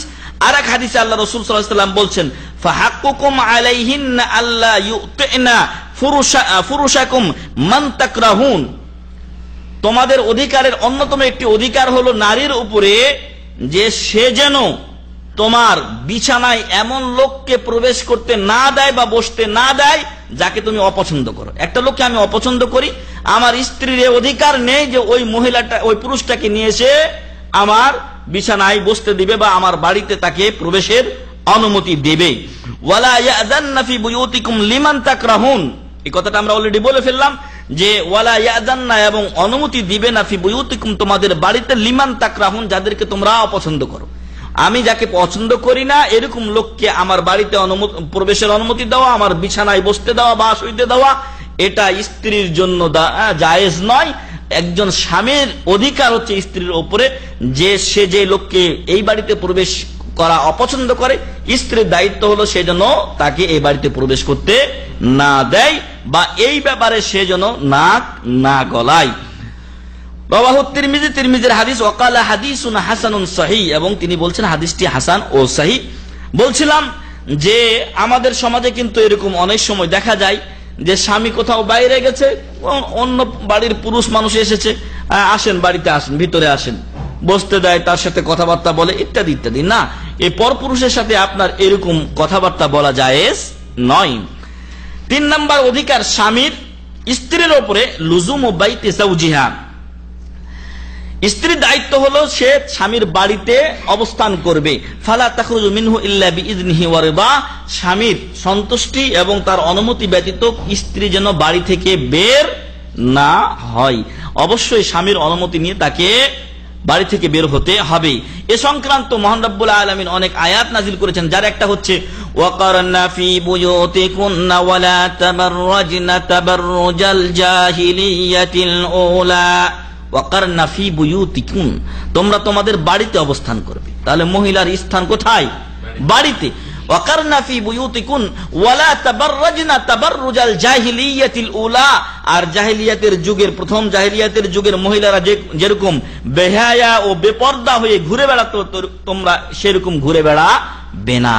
তাহলে নারীকে এই বেহায়া বেপর্দা অবস্থায় বাড়ি থেকে বের হওয়া, স্বামীর অনুমতি ছাড়া বের হওয়া, এগুলো থেকে নিষেধ করা হয়েছে। অতএব সত্যিকার একজন স্ত্রী তিনি তার স্বামীর প্রয়োজন যদি হয় তাহলে স্বামীর অনুমতি নিয়ে বের হবেন, আর পর্দার সহিত বের হবেন। সাথে স্বামীরও উচিত যদি কোনো প্রয়োজন দেখা দেয় তাহলে স্ত্রীকে অনুমতি দেওয়া, বরং তাকে সাথে নিয়ে যাওয়া। আর বিনা প্রয়োজনে ঘর থেকে বের হওয়া ভালো নয়। অথচ এখন কিন্তু আমাদের নারীদের বা আমাদের স্ত্রী ও মা বোনদের এরকম অভ্যাস হয়ে গেছে, বাড়িতে ভালো লাগে না, চলো বাইরে যাই। তো এই অবস্থা হয়ে গেছে। আসলে এই পরিস্থিতিটা তৈরি হয়েছে আমাদের মাঝে ইসলামী শিক্ষা না থাকার কারণে। অন্যান্য সময়ে আমরা দেখেছি যখন ইসলামী যুগ ছিল তখন মহিলারা বাড়িতে অবস্থান করতেন এবং ফিতনা ও ফাসাদ কম হতো। এই নারীদের ব্যাপারে আল্লাহ রাসূল সাল্লাল্লাহু আলাইহি সাল্লাম বলছেন যে আমার পরে আমি সবচাইতে মারাত্মক যে ফিতনা পুরুষের জন্য রেখে যাচ্ছে সেটা হলো নারী। আর ইত্তাকুদ দুনিয়া ওয়াত্তাকুন নিসা ফাইন্না আউওয়ালা ফিতনাতু বনি ইসরাঈল কানাত ফিন নিসা, দুনিয়া থেকে এবং নারী থেকে তোমরা বেঁচে থাকবে, সাবধান থাকবে, কারণ বনি ইসরাঈলের মাঝে যে প্রথম ফিতনা হয়েছিল সেটা নারী কেন্দ্রিক ছিল। আর এই নারী কেন্দ্রিক তো কত ফিতনা আমাদের মাঝেও হচ্ছে। তো এগুলো থেকে আমাদেরকে সাবধানে থাকা উচিত। মা বোনেরা যদি তারা নিজেদেরকে একটু হেফাজত করেন, সংরক্ষণ করেন, তাহলে তাদেরও মর্যাদা কি হয়? সংরক্ষিত হয়। যদি খোলা ওপেন কোনো জিনিস রাখা হয় তাহলে সেটার প্রতি কারো আগ্রহ থাকে না। এক লোক শুনেছিলাম অনেক আগে যে এক লোক কলা বিক্রি করছে, সে চোকা রেখে বিক্রি করছে, তারটা খুব বিক্রি হচ্ছে। আর এক লোক কলা বিক্রি করছে জনগণের সুবিধার্থে, দেখলো যে কলাটা নিয়ে অনেকে কেনার পরে ওইখানেই খাওয়া শুরু করে, ভেঙে খায়, তারপরে চোকাটা ফেলে দেয়। দেখলো যে একটা লোক ওইখানে এসে আবার পিছলে পড়ে গেল। তো উনি ভাবলেন যে এই কষ্ট করার চাইতে, মানুষ পড়ার চাইতে আমি তাকে ছিলে রাখি, তার জন্য কলাটা ছিলে সে ওইভাবে বিক্রি করছে। তো এতে ওর উদ্দেশ্য কি, যে ওকে ছিলতেও হলো না, সাথে মানুষ যে পড়ার পিছলে পড়ার একটা সম্ভাবনা সেটাও থাকলো না। কিন্তু এর কলা কেউ কিনে না কেন? কারণ এই কলার প্রতি কারো আগ্রহ নেই। ঠিক অনুরূপ বেপর্দা বেহায়া নারীর প্রতি কারো আগ্রহ থাকে না, কারণ তার মাঝে যা আছে সব বাইরে অনেকেই দেখে ফেলেছে। এখন এর প্রতি আগ্রহ থাকবে না, এটাই স্বাভাবিক। নারী জাতি যদি একটু স্যাক্রিফাইস নিজেদের প্রতি করতে পারতেন তারা, তাহলে গোপনীয় জিনিস সবার কাছে লোভনীয় থাকে, গোপনীয় জিনিস সবার কাছে লোভনীয় থাকে। এই নারীকে মহান রব্বুল আলামিন রাসূল মুহাম্মদ সাল্লাল্লাহু আলাইহি ওয়াসাল্লাম পৃথিবীর শ্রেষ্ঠ সম্পদ বলে উল্লেখ করেছেন। আর দুনিয়া কুল্লুহা মাতা ওয়া খায়রু মাতা'id দুনিয়া আল মারআতুস সালিহা, দুনিয়ার সবকিছু সম্পদ, তবে শ্রেষ্ঠ সম্পদ হচ্ছে একজন সতী নারী। আল্লাহু আকবার। আর আপনি আপনার কাছে যদি স্বর্ণ, জওহার, মণিমুক্তা থাকে, তাহলে আপনি কি এটা খুলে রাখবেন? আপনি কি বলবেন ভাই আমার কাছে এতগুলো স্বর্ণ এবং রৌপ্য আছে? আমাদের দেশের মন্ত্রীরা এবার হিসাব যখন দাখিল করেছে, তখন তারা যা দিয়েছে তার চাইতে তো আমার মনে হয় আরো বেশি গোপনে আছে। তো যে কথা বলছিলাম, যে আপনার কাছে মূল্যবান সম্পদ থাকলে আপনি সেটা লুকিয়ে রাখেন, এমনকি টাকা পয়সা যদি থাকে সেটাও আপনি গোপনে রাখেন, কারণ কে জানে কখন কে শুনবে, আর হয়তো রাত্রে এসে আমার উপরে আক্রমণ করবে, মালো যাবে জানো যাবে। এজন্য আমরা কেউ এগুলোকে প্রকাশ করি না। এর চাইতে বড় মূল্যবান সম্পদ হচ্ছে ইজ্জত, এর চাইতে বড় মূল্যবান সম্পদ হচ্ছে নারীর সতীত্ব। আর এই নারী তার সতীত্বকে যদি হেফাজত না করে তাহলে কে করবে? এজন্য বলছিলাম যে নারী যদি পর্দার সহিত থাকে, নারী যদি তার ঘরে অবস্থান করে, তাহলে নারীর প্রতি যে আগ্রহ এখন মানুষের হারিয়ে বসেছে সেই আগ্রহটা থাকতো। আপনারা দেখছেন যে এই দেশে মহিলাদের কিনা ডিমান্ড, যখন মহিলা যাচ্ছে লাইন ফাঁকা, এয়ারপোর্টে যান মহিলাদের আলাতুল চলে যাচ্ছে, পাসপোর্ট, এমনকি আমাদের যখন এমবিসি আসে তখন মহিলাদের জন্য লাইন নেই, আলাতুল জন। তো মহিলাদের যে ইজ্জত সেটা আমাদের দেশের নারীরা হারিয়ে ফেলেছে। যতই বলুক না কেন যে স্পিকার বানিয়ে দিলাম, স্বরাষ্ট্রমন্ত্রী বানিয়ে দিলাম, পররাষ্ট্রমন্ত্রী বানিয়ে দিলাম, প্রধানমন্ত্রী হয়ে গেলাম, যতই আপনারা যা হন, আপনারাই কিছু টাকা পয়সা পাচ্ছেন, ইজ্জত তো নাই জনগণের কাছে আপনাদের।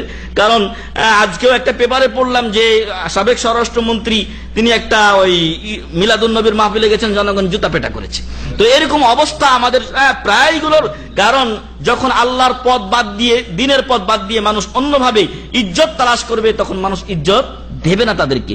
আর যে কথা বলছিলাম এদেশে যে আমাদের এমবেসি, যেখানে আমাদের দেশে মহিলাকেও লাইন ধরতে হয়, কিন্তু আমাদের দেশে মহিলা পুরুষের কোনো বাছ বিচার নেই, মহিলারও লাইন ধরতে হয়, সেখানে এদেশে এমবেসি, শুধু এদেশে থাকার কারণে আমাদের দেশের এমবেসি আসলে মহিলাদের লাইন নেই, আলাতুল আপনারা জান। এরকম অনেক জায়গাতে মহিলাদের অগ্রাধিকার রয়েছে, এবং ইনশাআল্লাহ পরে আরেকটা আলোচনা আসবে, সেখানে মহিলাদের কিছুটা অধিকার সম্পর্কে আলোচনা হবে। তাহলে মহিলার দায়িত্ব হলো স্বামীর বাড়িতে থাকা, এটা হলো তার মূল দায়িত্ব। এমনকি নামাজের ক্ষেত্রেও বলা হয়েছে, জুমার নামাজ বা অন্য কোন নামাজ যাওয়া যায় মহিলার জন্য মসজিদে যদি ব্যবস্থা থাকে, নিরাপত্তা থাকে, তারপরও ওয়াবুয়ুতুহুন্না খায়রুল লাহুন, তাদের বাড়ি হচ্ছে তাদের জন্য উত্তম। আল্লাহু আকবার। কিন্তু আমরা এটা নিজেরা বুঝতে পারিনি এবং বুঝাতে পারিনি আমাদের মা ও ভগ্নীদেরকে, যার ফলে আজকে আমরা বিভিন্ন সমস্যায় জর্জরিত হচ্ছি। 4 নাম্বার বিষয়, স্বামীর অধিকার স্ত্রীর উপরে। ইয়াজিবু আলাল মারআতি আন তাতলুবা রিদা যাওজিহা ওয়া তাজতানিবু সাখাতাহু ওয়া লা তামতানিউ মিনহু মাতা আরাদাহা ইল্লা আন ইয়াকুনা লা উযরুন মিন হাইদিন আও নিফাস। তো মহিলার দায়িত্ব হলো, মহিলার উপরে আবশ্যক হলো যে স্বামীর সন্তুষ্টি অর্জনের জন্য সে কি করবে? সর্বাত্মক চেষ্টা করবে। এমন কোনো কাজ করবে না যাতে স্বামী কি হয়? অসন্তুষ্টি হয়। কাজী সুরাই 40 বছর যাবত কি করেছেন? ওই আপনার বিচার কার্য চালিয়েছিলেন। তো এই কাজী সুরাই তিনি তার বিয়ের ঘটনা উল্লেখ করছেন এইভাবে যে বিয়ে করলাম, বিয়ে করার পরে আমার স্ত্রীর কাছে আমি যাচ্ছি বাসর রাত্রে, এখন স্ত্রী আমাকে বলছে যে দাঁড়াও, তার গায়ে হাত দিতে দিবে না, আমাকে বলছে দাঁড়াও। উনি বলছেন আমি তো আশ্চর্য হয়ে গেলাম, এ আবার কোন রেড সিগন্যাল, স্ত্রী কাছে যেতে দেয় না। তখন তিনি বলছেন ব্যাপার কি? কি হয়েছে, কেন আমাকে নিষেধ করছো? উনি বলছেন যে আমার গায়ে হাত দেওয়ার আগে আপনি বলুন যে আপনি কোন কোন জিনিস পছন্দ করেন আর কোন কোন জিনিস অপছন্দ করেন। আল্লাহু আকবার। তো কাজী সুরাই বলছেন কেন? তো উনি বলছেন যে আমি আপনার পছন্দনীয় জিনিসগুলো করব, তাহলে আপনি আমাকে ভালোবাসবেন, এবং আপনার অপছন্দনীয় জিনিসগুলো থেকে আমি বেঁচে থাকবো, যাতে আপনি আমার প্রতি রাগান্বিত না হন। আল্লাহু আকবার। তো এরাই তো হচ্ছে সতী সাধবী স্ত্রী, এবং এই স্ত্রীরা তারা তো হচ্ছেন ধন্যা স্ত্রী, এবং এরা অবশ্যই পুত পবিত্র স্ত্রী। তো কাজী সুরাই বলছেন এরপরে আমি তার সাথে 40 বছর সংসার করেছি, কোনোদিনই গ্যাঞ্জাম হয়নি, একদিন ছাড়া। আর সেই দিনের ঘটনায় আমি ভেবে দেখেছি দোষটা আমার ছিল। দোষটা কার? আমার ছিল। আল্লাহু আকবার। আর উনি বলছেন যে এরকম একজন স্ত্রী পাওয়ার পর, প্রথম রাত্রেই এরকম একজন স্ত্রী পাওয়ার পর আল্লাহর কাছে শুকরিয়া স্বরূপ আমি 2 রাকাত নামাজ পড়লাম। নামাজ পড়ে যখন বলছি আসসালামু আলাইকুম ওয়া রাহমাতুল্লাহ, আসসালামু আলাইকুম ওয়া রাহমাতুল্লাহ, পিছনে দেখছি আমার স্ত্রীও সালাম ফিরাচ্ছে, অর্থাৎ উনিও তার সাথে নামাজ পড়েছেন। আল্লাহু আকবার। এইভাবেই তো আমাদের সম্পর্ক গুলো হওয়া উচিত, স্বামী স্ত্রীর মাঝে যাতে কোনো গ্যাঞ্জাম না থাকে, আমরা উভয়ে যেন আল্লাহর বিধান মোতাবেক নিজেদের জীবন পরিচালনা করি। অতএব স্ত্রীর সার্বিক চেষ্টা যেন থাকে স্বামীর সন্তুষ্টি অর্জন, এবং স্বামী যাতে অসন্তুষ্ট হন সেই কাজগুলো উনি যেন না করেন।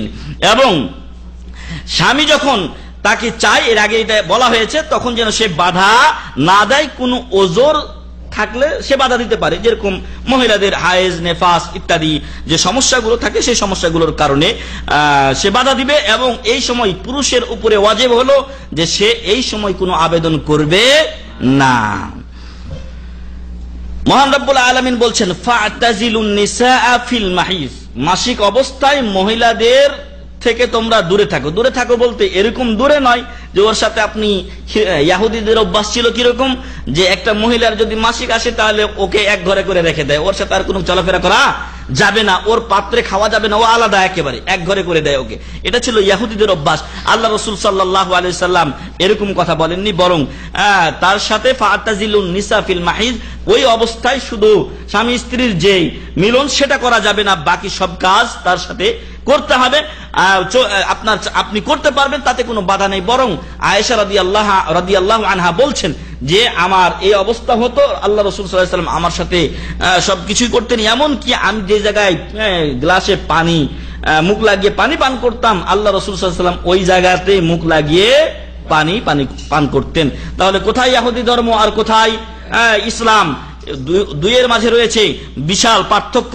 আল্লাহ তাআলা বললেন ফাতাজিলুন নিসা ফিল মাহিজ, এই অবস্থায় তাদের সাথে মিলন করা যাবে না, এই জন্য যে এটা একটা কষ্টকর অবস্থা, এটা একটা কষ্টকর অবস্থা, তাই এই অবস্থাতে নিষেধ করা হয়েছে।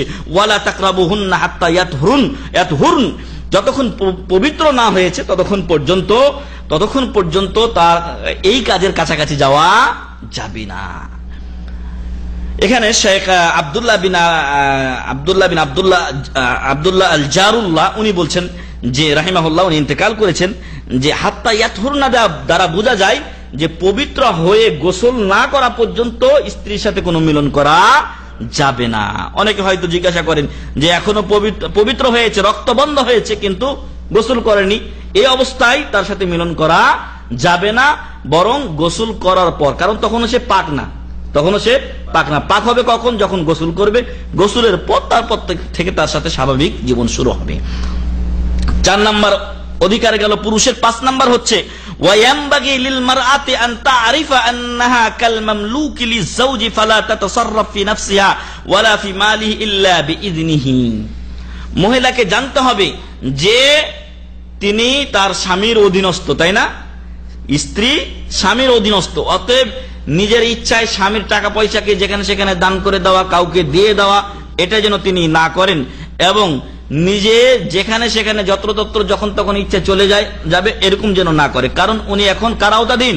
স্বামীর আওতাধীন। আমাদের সমাজের নারীরা অনেক সময় ভুল করে, স্বামীর বাড়িতে এসে বাবার হুকুমের অপেক্ষা করছে, বাবা কি কয় ওই অনুযায়ী চলবে না। আপনার এখন মেন দায়িত্ব, আপনার এখন মেন মাসউল হলেন আপনার স্বামী। অতএব বাপের উপরে এখন অবশ্যই স্বামীর উচিত মেয়ের বাবা মার প্রতি শ্রদ্ধা রাখা এবং তাদের কথা মানা। তবে স্ত্রীর উচিত হচ্ছে যে স্বামীর কথাকে গুরুত্ব দেওয়া। এখন সে বাবা মার আয়ত্তে নেই, এখন সে চলে এসেছে কার আয়ত্তে? স্বামীর আয়ত্তে, অতএব স্বামীর কথাকে তাকে অগ্রাধিকার দিতে হবে, কারণ তার এটা সংসার। যদি স্বামীর কথাকে না মানে তাহলে অনেক সময় সংসার বিচ্ছিন্ন হয়ে যেতে পারে। ইল্লা বিইذনি, তবে স্ত্রী কোন জায়গায় যেতে চাইলে, কোনো টাকা পয়সা যদি তার থেকে নিতে চায়, তাহলে অনুমতি নিয়ে নিবে। আপনার কাছে টাকা আছে, আপনার স্ত্রী বলছে যে আমার এত টাকা দরকার এই কাজের জন্য, আপনি বলেন আহলান সাহলান, দরকার নিয়ে যাও, সমস্যা নাই, তাতে কোনো বাধা নেই। ওয়া তুকদ্দিমু হাক্কাহু আলা হাক্কিহা ওয়া হুকুক আকারিবিহি আলা হুকুক আকারিবিহা ওয়া তাকুনু মুস্তাইদ্দাতান লিতামাত্তুহি বিহা বিজামিই আসবাবিন নাযাফা। তারপর এখানে শেখ বলছেন যে নিজের উপরে স্বামীর হকটাকে একটু প্রাধান্য দিতে হবে, নিজের আত্মীয় স্বজনের উপরে স্বামীর আত্মীয় স্বজনকে প্রাধান্য দিতে হবে, না হলে কি হবে, গ্যাঞ্জাম লাগবে। আমি ইনকাম করি, আমি আমার স্ত্রীর কাছে টাকা রেখেছি, এখন আমার যে টাকা পয়সা এইসব কিছু নিয়ে আমার আত্মীয় স্বজনকে প্রাধান্য না দিয়ে সে তার নিজের আত্মীয় স্বজনকে প্রাধান্য দিচ্ছে। অবশ্যই প্রতিটি ইনকাম যারা করে, যে সকল লোকেরা, তারা কি করবে, রাগান্বিত হবে। তবে অবশ্যই বিষয়টাকে যদি একটু নিজেদের মাঝে সেরে নেওয়া যায় তাহলে খুবই ভালো। যখন আপনি এখান থেকে যাচ্ছেন, আপনার শ্বশুর বাড়ির আত্মীয় স্বজন আছে, আপনার নিজের আত্মীয় স্বজন আছে, উভয়ের দিকে আপনাকে খেয়াল রাখতে হবে।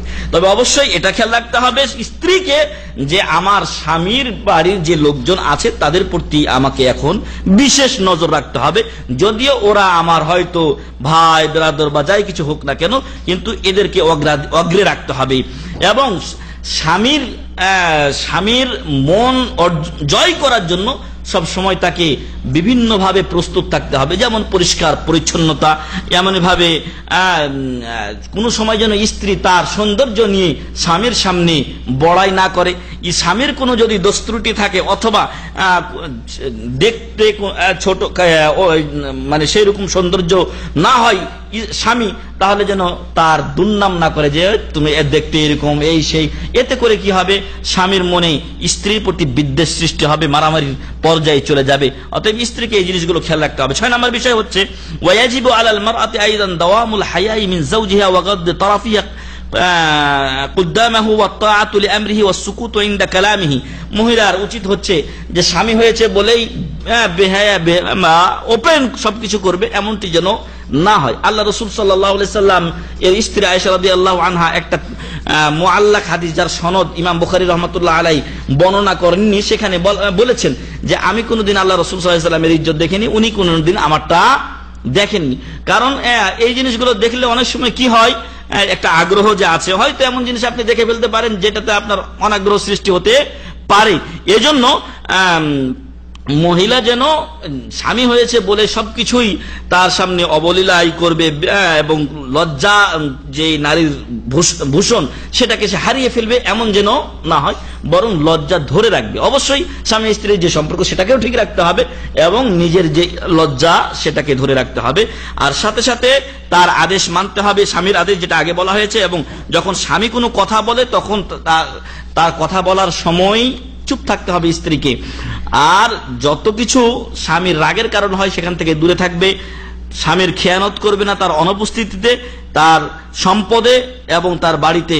ওয়াতাইয়িবুর রাইহাতি লাহু, সবসময় যেন স্ত্রী পরিপাটি হয়ে থাকে, সুগন্ধি বাড়িতেই।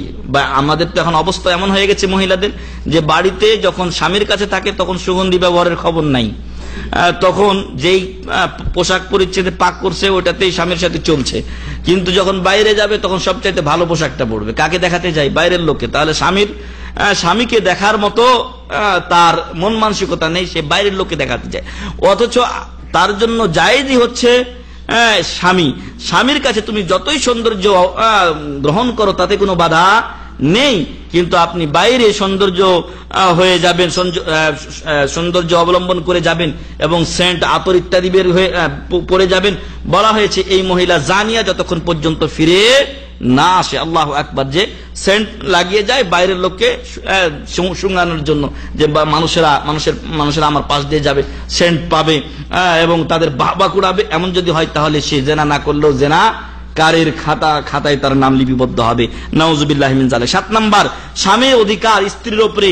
ওয়ায়ামবাগি লিল মারআতিল খাইফাতি মিনাল্লাহি তাআলা আন তাজতাহিদা ফি তাআতি রাসূলিহি ওয়া তাআতি যাওজিহা।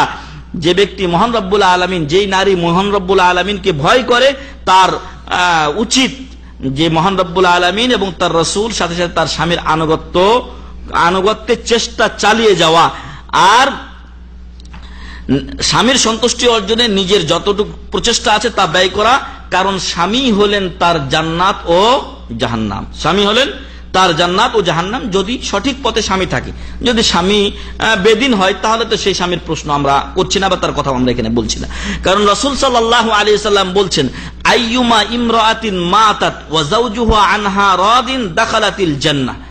যে মহিলা মারা গেল তার স্বামী তার উপরে সন্তুষ্ট রইল, অর্থাৎ স্ত্রী আগে মারা গেলেন এবং তার স্বামী তার উপরে কি আছেন, সন্তুষ্ট আছেন, ওই মহিলা দাখালাতিল জান্নাহ, জান্নাতে প্রবেশ করবেন। সুবহানাল্লাহি ওয়া বিহামদিহি।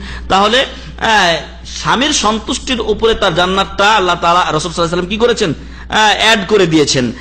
রাওয়াহু ইবনে মাজাহ ওয়া তিরমিজি, ইবনে মাজাহ এবং তিরমিজি বর্ণনা করেছেন, এবং ইমাম তিরমিজি হাদিসটিকে হাসান দরজার উল্লেখ করেছেন। হাকিম তিনিও হাসান বলেছেন, ওয়া সাহাহু, হাকিম এটা বর্ণনা করে সহিহ বলেছেন। ওয়া আনহু সাল্লাল্লাহু আলাইহি ওয়াসাল্লাম আন্নাহু কাল, আর আরেক হাদিসে বলা হয়েছে রাসূল সাল্লাল্লাহু আলাইহি ওয়াসাল্লাম বলেন, ইযা সাল্লাতিল মারআতু খামসাহা ওয়া সামাত শাহরা, মহিলা যখন 5 ওয়াক্ত নামাজ পড়বে এবং রমজান মাসে রোজা রাখবে, স্বামীর ওয়াতাত বালাহা, স্বামীর আনুগত্য করবে, ফালতাদখুল মিন আইয়ি আবওয়াবিল জান্নাতি শাআত, এই মহিলাকে জান্নাতের যে কোনো দরজা দিয়ে প্রবেশের অনুমতি দেওয়া হবে। সুবহানাল্লাহি ওয়া বিহামদিহি। তাহলে আমাদের মা ও বোনেরা যেন এই হাদিসগুলোর প্রতি সতর্ক হন এবং এই হাদিসগুলোর উপরে আমল করার চেষ্টা করেন, যাতে করে তাদেরকে জান্নাতের যে কোনো দরজা দিয়ে প্রবেশের অনুমতি দেওয়া হয়। আল্লাহ যেন আমাদের মা বোনদেরকে এর উপরে আমল করার তৌফিক দান করেন। আল্লাহুম্মা।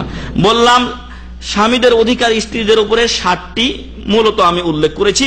এরপরে আমরা বলবো যে স্ত্রীর অধিকার আছে স্বামীর উপর, স্ত্রীর অধিকার আছে স্বামীর উপরে। এমন শুধু নয় যে আপনি তার কাছ থেকে সব খেদমত চাইবেন, বরং তারও কিছু অধিকার আছে যেগুলো আপনাকে অবশ্যই অবশ্যই কি করতে হবে, পূরণ করতে হবে।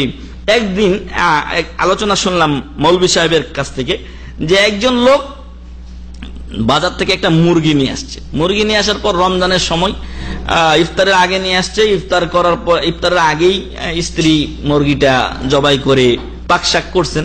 তারপরে স্বামীকে ভালো ভালো যেই রান গুলো আছে, ভালো যে পিস গুলো আছে, ওইগুলো দিয়ে এই রাত্রে খাইয়েছেন। আরেকটা রান ওই রাত্রের জন্য রেখে দিয়েছেন। তো ওই রাত্রে স্বামী রানটা খাচ্ছে, এবং রাত্রে স্ত্রী শীতের দিনে কষ্ট করে সে উঠেছে, উঠে পাকশাক করছে। তারপরে সে যখন খেতে গেল, তখন স্বামী বলছে, স্বামীকে তো একটা রান দিল, এই রাত্রে এক রান, ওই রাত্রে আর এক রান, আর তারপরে বলছে কলিজা নাই, মাথা নাই। এই করতে করতে দেখা গেল মুরগির সিংহভাগটা স্বামী খেয়ে নিল। কেন? স্ত্রীর কোনো অধিকার নেই, স্ত্রীর মন দিল নাই, ওর খেতে মন চাই না। কেন আপনি তাকে বললেন না একটা রান আমি খেয়েছি, একটা রান আপনি এখন, তুমি এখন খাও? তো এই জিনিসগুলোর বড় অভাব আছে আমাদের সমাজে, যে স্বামী মনে করে আমি ইনকাম করছি তো আমি খাবো। একটা ছোট্ট নাটিকা দেখেছিলাম, হাড়কিপটা, হয়তো অনেকে দেখেছেন। তো হাড়কিপটা এই লোকটা করেছে কি, একটা ডিম পাক করে, ওই একটা ডিমের অর্ধেক একবার খায়, অর্ধেক আরেকবার খায়, কাউকে দেয় না।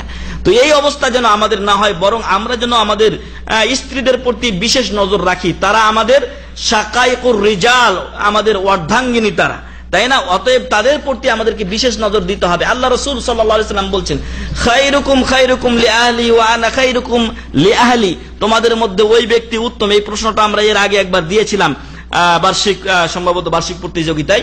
তো সেখানে ছিল যে তোমাদের রাসূল সাল্লাল্লাহু আলাইহি ওয়াসাল্লাম কোন ব্যক্তিকে উত্তম বলে উল্লেখ করেছেন। তো রাসূল সাল্লাল্লাহু আলাইহি ওয়াসাল্লাম বলছেন, খায়রুকুম খায়রুকুম লিআহলি, তোমাদের মধ্যে ওই ব্যক্তি উত্তম যে তার স্ত্রীর কাছে উত্তম। অতএব আপনি উত্তম কিনা আপনার স্ত্রীকে জিজ্ঞাসা করুন।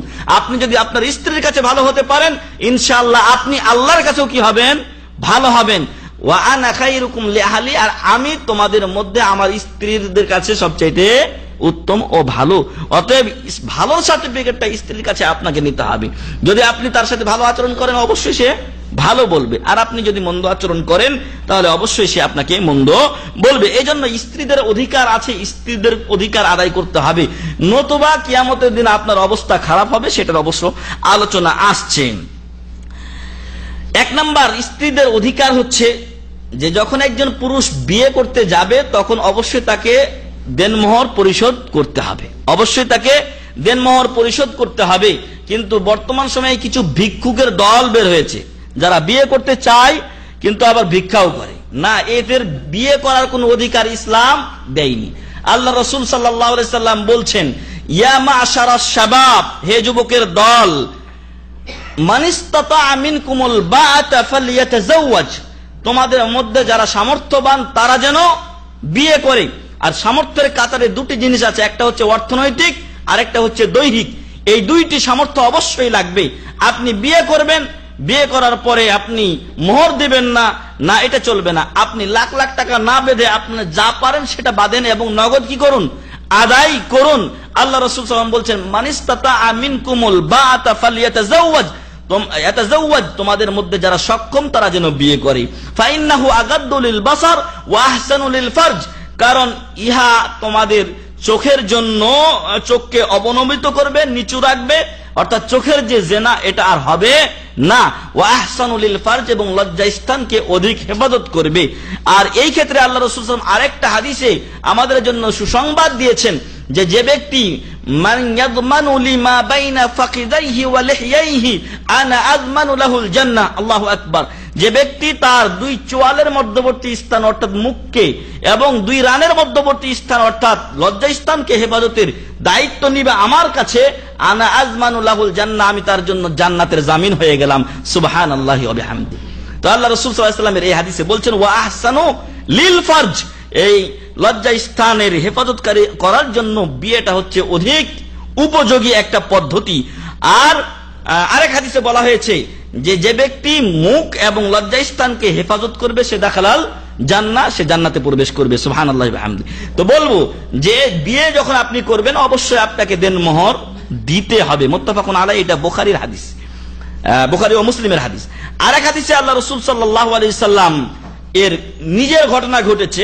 একজন মহিলা এসে বলছেন আল্লাহ রাসূল সাল্লাল্লাহু আলাইহি সাল্লামকে, ইয়া রাসূলুল্লাহ সাল্লাল্লাহু আলাইহি সাল্লাম, ওয়াহাবতু লাকা নাফসি, আমার জীবনকে আপনার জন্য উৎসর্গ করে দিলাম। আর আল্লাহ রাসূল সাল্লাল্লাহু আলাইহি সাল্লামের জন্য তখন আর নতুন বিয়ে করা কি হয়ে গেছে, বন্ধ হয়ে গেছে। আল্লাহ তাআলা আয়াত নাযিল করে বন্ধ করে দিয়েছেন, এরপরে আর কোনো বিয়ে চলবে না।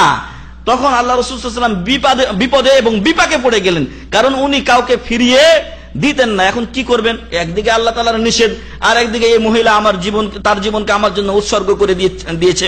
তো একজন সাহাবী সেখানে উপস্থিত ছিলেন। তো আল্লাহ রাসূল সাল্লাল্লাহু আলাইহি সাল্লাম কোনো জবাব দিচ্ছেন না, নীরবতা চলছে।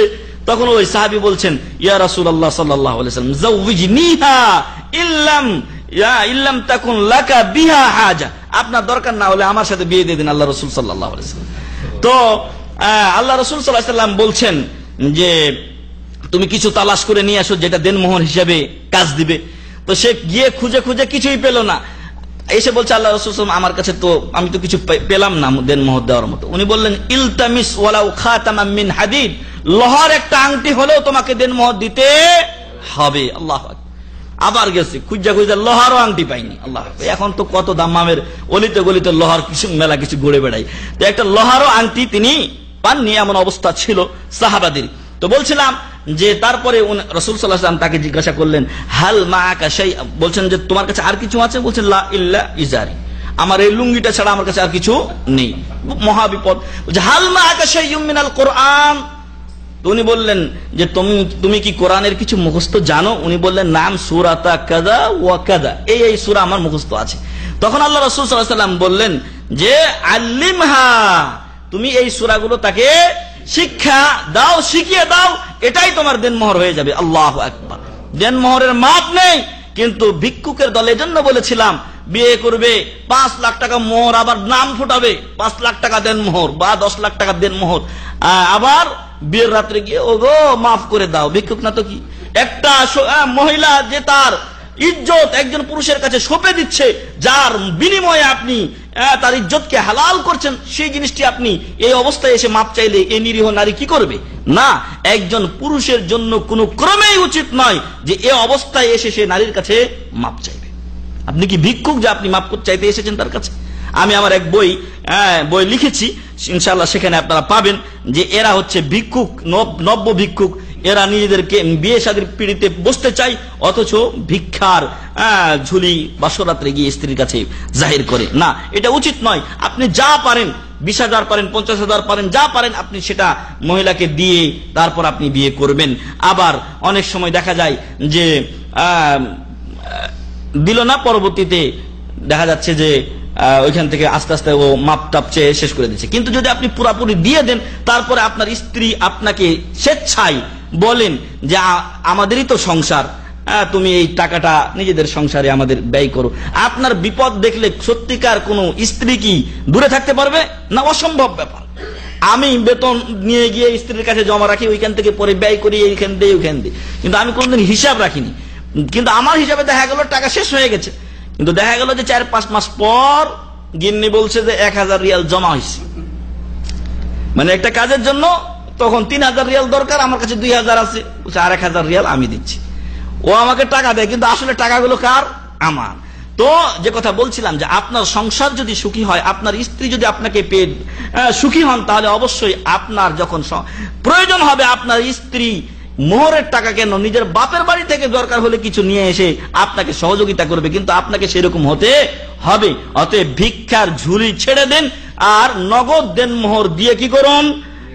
বিয়ে করুন। আরো এক বড় ভিক্ষা হচ্ছে ডিমেন্ড লাগবে, ডিমেন্ড বলে দান। নারী জাতিকে এত ইজ্জত ইসলাম দিয়েছে যা অনেক ক্ষেত্রে পুরুষকে দেওয়া হয়নি। আল্লাহ তাআলা পুরুষের একটা আলাদা মর্যাদা দিয়েছেন, কিন্তু অনেক ক্ষেত্রে নারীকে যে ইজ্জত দেওয়া হয়েছে তা পুরুষকে দেওয়া হয়নি। বলা হয়েছে আল জান্নাতু তাহতা আরজুলিল উম্মাহাত, মায়ের পদতলে সন্তানের বেহেশত। বলা হয়নি আবা, বলা হয়নি ওই হাদিসে, যে হাদিসে আল্লাহ রাসূল সাল্লাল্লাহু আলাইহি ওয়াসাল্লামের কাছে একজন লোক এসে জিজ্ঞাসা করছেন, মান আহাক্কুন নাসি বিহুসনি সাহাবাতি, আমার সাথে থাকার সবচাইতে, আমার কাছ থেকে ভালো আচরণ পাওয়ার সবচাইতে বেশি হকদার কি? উনি বললেন উম্মুকা, তোমার মা। দ্বিতীয়বার উম্মুকা, তৃতীয়বার উম্মুকা, চতুর্থবারে আমি আপনি বাবার কথা এসেছে। প্রিয় ভাই এবং বন্ধুগণ, অথচ এই নারীর হক আদায়ের প্রতি এত শিথিলতা কেন আমাদের? কেন আপনি বলছেন যে আমি ডিমান্ড নিব? আপনি কি স্ত্রী চালাতে পারবেন না? কেন আপনি অবৈধ টাকা নেবেন? মনে রাখবেন, এটা ঋণ হয়ে কিয়ামতের দিন আপনার জন্য অপেক্ষা করবে। অবশ্যই ঋণ এবং জুলুম হয়ে আপনার জন্য কিয়ামতের দিন অপেক্ষা করবে, যেদিন আপনার আমলনামা থেকে ভালো কিছু আমলনামা থাকলে দিয়ে দিতে হবে, অথবা আপনার যদি ভালো আমল না থাকে তাহলে আপনাকে তার গুনাহ দিয়ে দেওয়া হবে, এবং ওর গুনাহ হালকা হবে, কিন্তু আপনার গুনার পাল্লা আরো ভারী হয়ে যাবে। এজন্য যারা বিয়েতে বসেছেন বা বসবেন, সকলেই যেন এই জিনিসগুলো খেয়াল রাখেন। দেনমোহর দিয়ে বিয়ে করবেন, এবং দেনমোহরটা হবে স্ত্রীর কথা অনুযায়ী। যাকে আপনি বিয়ে করবেন আপনি তার সামনে পেশ করুন, আমি 1 লাখ টাকা দিব। স্ত্রী যদি রাজি হয় ওকে, না হলে নেই। যেখানে রাজি হবে আপনি সেখানেই বিয়ে করবেন। 1 নাম্বার গেল। 2 নাম্বার হচ্ছে আইয়ুআশিরাহা বিল মারুফ লিকাউলিহি তাআলা, স্ত্রীর অধিকার স্বামীর উপরে। 1 নাম্বার মোহর দিবে স্বামী, 2 নাম্বার হচ্ছে ভালোভাবে তার সাথে ঘর সংসার করবে। আল্লাহ তাআলা বলছেন ওয়াআশিরুহুন্না বিল মারুফ, তোমরা নারীদের সাথে ভালোভাবে ভালো আচরণ করো। সূরাতুন নিসা 19 নম্বর আয়াত। অপর আয়াতে আল্লাহ বলছেন ওয়ালাহুন্না মিসলুল্লাযী আলাইহিন্না বিল মারুফ, স্বামীর যেরকম নারীর উপরে অধিকার আছে স্ত্রীর উপরে, ওইরকম স্ত্রীর অধিকার আছে স্বামীর উপরে, এবং এটা হতে হবে বিল মারুফ, সৎভাবে। এমন নয় যে স্ত্রী তার অধিকার আদায়ের জন্য রাস্তায় নামতে হবে। নারী অধিকারের জন্য রাস্তায় নেমেছে না, এরকম অধিকারের জন্য রাস্তায় নামতে হবে। তার আগেই ইসলাম নারীকে যে অধিকার দিয়েছে, স্বামী সেই অধিকার দিতে বাধ্য। সূরাতুল বাকারা 228 নম্বর আয়াত। ফায়ুতইমুহা ইযা তাইম, আপনি খেলে আপনি যা খাবেন তাকেও সেটা খাওয়াবেন। ওয়া ইয়াকসুহা ইযা তাসা, আপনি যেই মানের কাপড় পরবেন তাকে সেই মানের কাপড় পরাবেন। ওয়া ইউআদ্দিবুহা ইযা খাফা নুশুজাহা, আর যদি আপনি মনে করেন আপনার স্ত্রী একটু টেরা হয়ে গেছে, বেলাইনে গেছে, তাহলে তাকে আপনি লাইনে নিয়ে আসার ব্যবস্থা করবেন। ফায়াইযুহা মিন গায়রি সাববিন, তখন আপনি তাকে নসিহত করবেন, তবে গালিগালাজ করবেন না। আমাদের সমাজে কিছু হলে স্ত্রীর বাপ মা সদ্য গোষ্ঠী তুলে গালি দিয়ে শেষ, না, এটা করবেন না, কারণ সেও একটা মানুষ, তার আপনার সাথে সে সংসার করছে। আপনি যদি তাকে গালি দেন তাহলে সে নিজেকে খুবই ছোট মনে করবে। আপনার সাথে অনেক সময় এই সকল বিষয় থেকে এমন খেদ তৈরি হবে যে আপনার সাথে সংসার করতে যাবে না। অনেক স্ত্রী আছে বা অনেক নারী আছে, ওর সাথে আমি থাকবোই না, এই যে এরকম কথা অনেক সময় চলে আসে। কেন আসে? কারণ এমন আচরণ সে করেছে যে তার মন থেকে ঘৃণা জন্মে গেছে এই পুরুষের প্রতি। যেই বুঝাক, বাপ বুঝাক, মা বুঝাক, কোনো বুঝ তার কাছে কাজ আসে না। তারপরে ওয়ালা শাতমিন, কোনো গালিগালাজ করা যাবে না, ওয়ালা তাকবিহিন, কোনো খারাপ ভাষা ব্যবহার করা যাবে না। সুইলান নবী সাল্লাল্লাহু আলাইহি ওয়াসাল্লাম, রাসূল সাল্লাল্লাহু আলাইহি ওয়াসাল্লাম জিজ্ঞাসিত হলেন, মা হাক্কু যাওজাতি আহাদিনা আলাইহি, আমাদের কারো উপরে তার স্ত্রীর কি অধিকার? আল্লাহ রাসূল সাল্লাল্লাহু আলাইহি ওয়াসাল্লাম বললেন, তুতইমুহা ইযা তাইম, তুমি যখন খাবে তখন তাকে খাওয়াবে, একই মানের খানা যেন খায়। ওয়া তাকসুহা ইযা তাসাইত, তুমি যখন পোশাক পরবে একই মানের পোশাক তাকে দিবে। আপনি পরবেন 500 রিয়ালের আর ওকে দিবেন 100 রিয়ালের, এমন যেন না হয়। ওয়ালা তাজরিবিল ওয়াজহ, এবং কোন সময় চেহারায় মারবে না। কিন্তু আমাদের সমাজে কিছু লোক আছে, যখনই মারে হাতটা তুলে তখনই সাথে সাথে চেহারায়। আবার অনেক লোক আছে যে মাইরটাই তার অভ্যাস। আল্লাহ রাসূল সাল্লাল্লাহু আলাইহি ওয়াসাল্লামের কাছে একজন মহিলা উপদেশ চাইতে এসেছিলেন, তখন তিনি একজন সাহাবীর ব্যাপার পর্যন্ত বলেছেন যে ওই সাহাবী তার কাঁধ থেকে লাঠি নামাই না। না, এমন হওয়া যাবে না। স্ত্রীর সাথে আপনি ভালো ব্যবহার করবেন এবং তাকে মায়ের পর্যায় পর্যন্ত যাওয়া যাবে না। আর যদি কোনো সময় স্তর আছে, সেই স্তরগুলো ডিঙ্গিয়ে মারার প্রয়োজন হয়, তাও মারার কথা বলা হয়েছে গায়রা মুবাররাজ বা মুবাররাহ, যাতে এতে হাড়গুড় ভেঙে না যায়, ফুলে টুলে না যায়, এমন যেন না হয়। অনেক লোক আছে এই অবস্থায় এমন ভাবে মারে যে স্ত্রী 3-4 দিন অসুস্থ হয়ে পড়ে আছে, খোঁজও নেয় না, খবরও নেয় না। এ কি অন্য বাড়ির লোক? এ আপনার স্ত্রী, যার সাথে আপনি ঘর সংসার করেন, যার থেকে আপনার সন্তান সন্ততি এসেছে। আপনি যদি এর সাথে এরকম আচরণ করেন, তাহলে পরবর্তীতে আপনার সন্তানদের উপরে যে এরকম আচরণ আসবে না, আপনি নিশ্চিন্ত হলেন কিভাবে? এজন্য স্ত্রীকে মারা যাবে না। আল্লাহ রাসূল সাল্লাল্লাহু আলাইহি ওয়াসাল্লাম কোন স্ত্রীকে কোনোদিন মেরেছিলেন কি? আছে কোন দলিল? না, আল্লাহ রাসূল সাল্লাল্লাহু আলাইহি ওয়াসাল্লাম কোন স্ত্রীকে কোনোদিন মারেননি, বরং স্ত্রীরা হরতাল ডেকেছিল, তাই না? স্ত্রীরা হরতাল ডেকেছিলেন রাসূল সাল্লাল্লাহু আলাইহি ওয়াসাল্লামের স্ত্রীরা। যাই হোক, রাসূল সাল্লাল্লাহু আলাইহি ওয়াসাল্লাম কোন স্ত্রীকে কোনোদিন মারেননি, বরং সাউদা বিনতে জামআ রাদিয়াল্লাহু আনহার প্রতি যখন তার একটা অনীহা ভাব চলে আসে, বয়স হয়ে যায়, তিনি তাকে তালাক দিতে চেয়েছিলেন। তো সাউদা রাদিয়াল্লাহু আনহা বলেছিলেন যে আল্লাহ রাসূল সাল্লাল্লাহু আলাইহি ওয়াসাল্লাম, আমাকে তালাক দিয়েন না, আপনার স্ত্রী হিসেবে আমি জীবন শেষ করতে চাই। আমার যেদিন পালি আছে আপনি আয়েশা রাদিয়াল্লাহু আনহার কাছে থাকিয়েন, তাতে আমার কোনো বাধা নেই। আল্লাহু আকবার! কি নিজেদের মাঝে স্যাক্রিফাইস একজন আরেকজনের জন্য। এইভাবে আল্লাহ রাসূল সাল্লাল্লাহু আলাইহি ওয়াসাল্লাম স্ত্রীদের সাথে জীবন যাপন করেছেন। অতএব আপনি পুরুষ হয়ে শক্তি আছে বলে আপনি মারবেন, এমনটি করিয়েন না। তবে আদব কায়দার ব্যাপারে অবশ্যই তাকে তালিম দিতে হবে। ওয়ালা তাজরিবিল ওয়াজহ, আর মারতে যদি একান্ত হয় হালকা মারবেন, আর সাথে যাতে ফুটে ফাটে না যায়, এরকম যাতে আহত হয়ে যায়, এমন কি বিছানায় পড়ে যায়, এমন কোন সময় করবেন না। ওয়ালা তুকাব্বিহ, এবং এরকম কথা বলবেন না যে তুই ধ্বংস হ, আল্লাহ তোর খারাপ করুক, এরকম বদদোয়া দিবেন না। ওয়ালা তাহজুর ইল্লা ফিল বাইত, আর ওকে বাড়িতে ছাড়া অন্য বাইরে গিয়ে আপনি তাকে ফেলে রাখবেন না। আপনি বাইরে গেছেন, একসাথে জ্ঞানজাম ট্যানজাম করে ওরা রেখে দিয়ে চলে আসলেন, কই যাবো মহিলাটা, না, এমন করা যাবে না।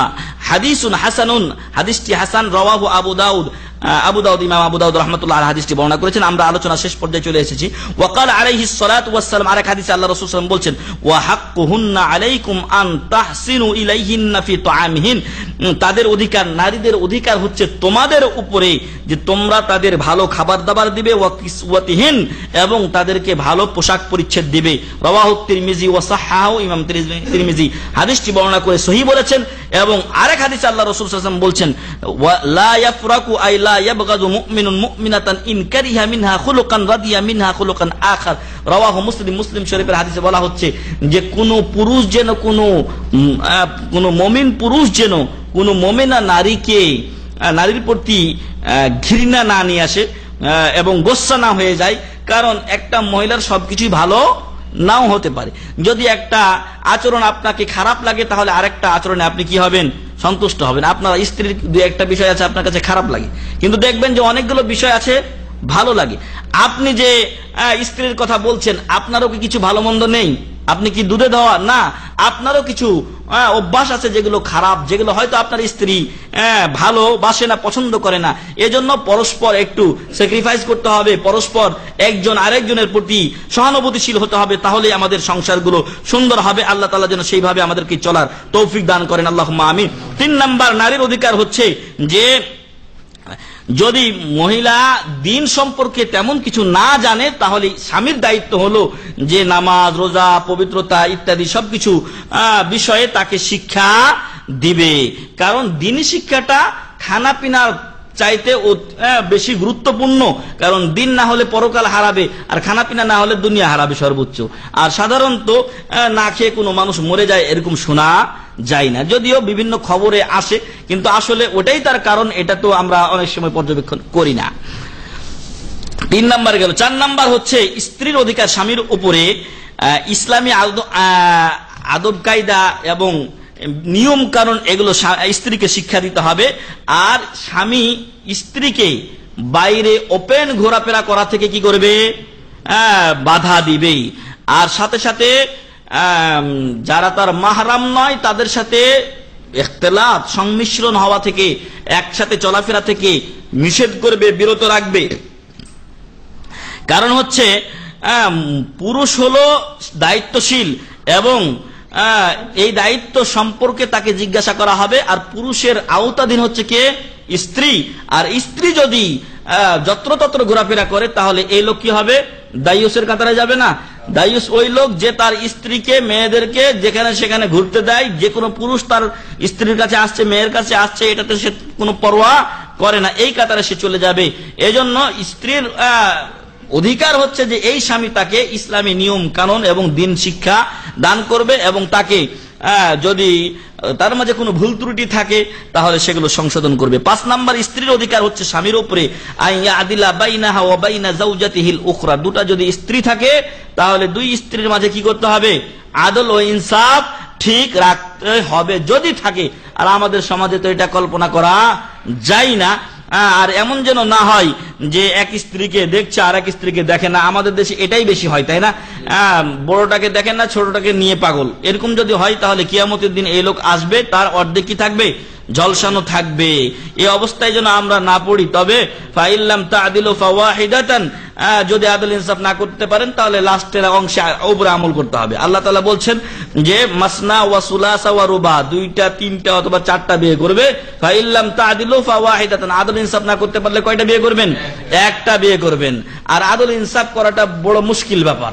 আর এই জন্য একটাতে সীমাবদ্ধ থাকাটা ভালো। আর যদি বেশি করতে পারেন আর আদল ইনসাফ আপনি ঠিক রাখতে পারেন, আহলান ওয়া সাহলান, এটাকে আমরা আরো স্বাগত জানাবো।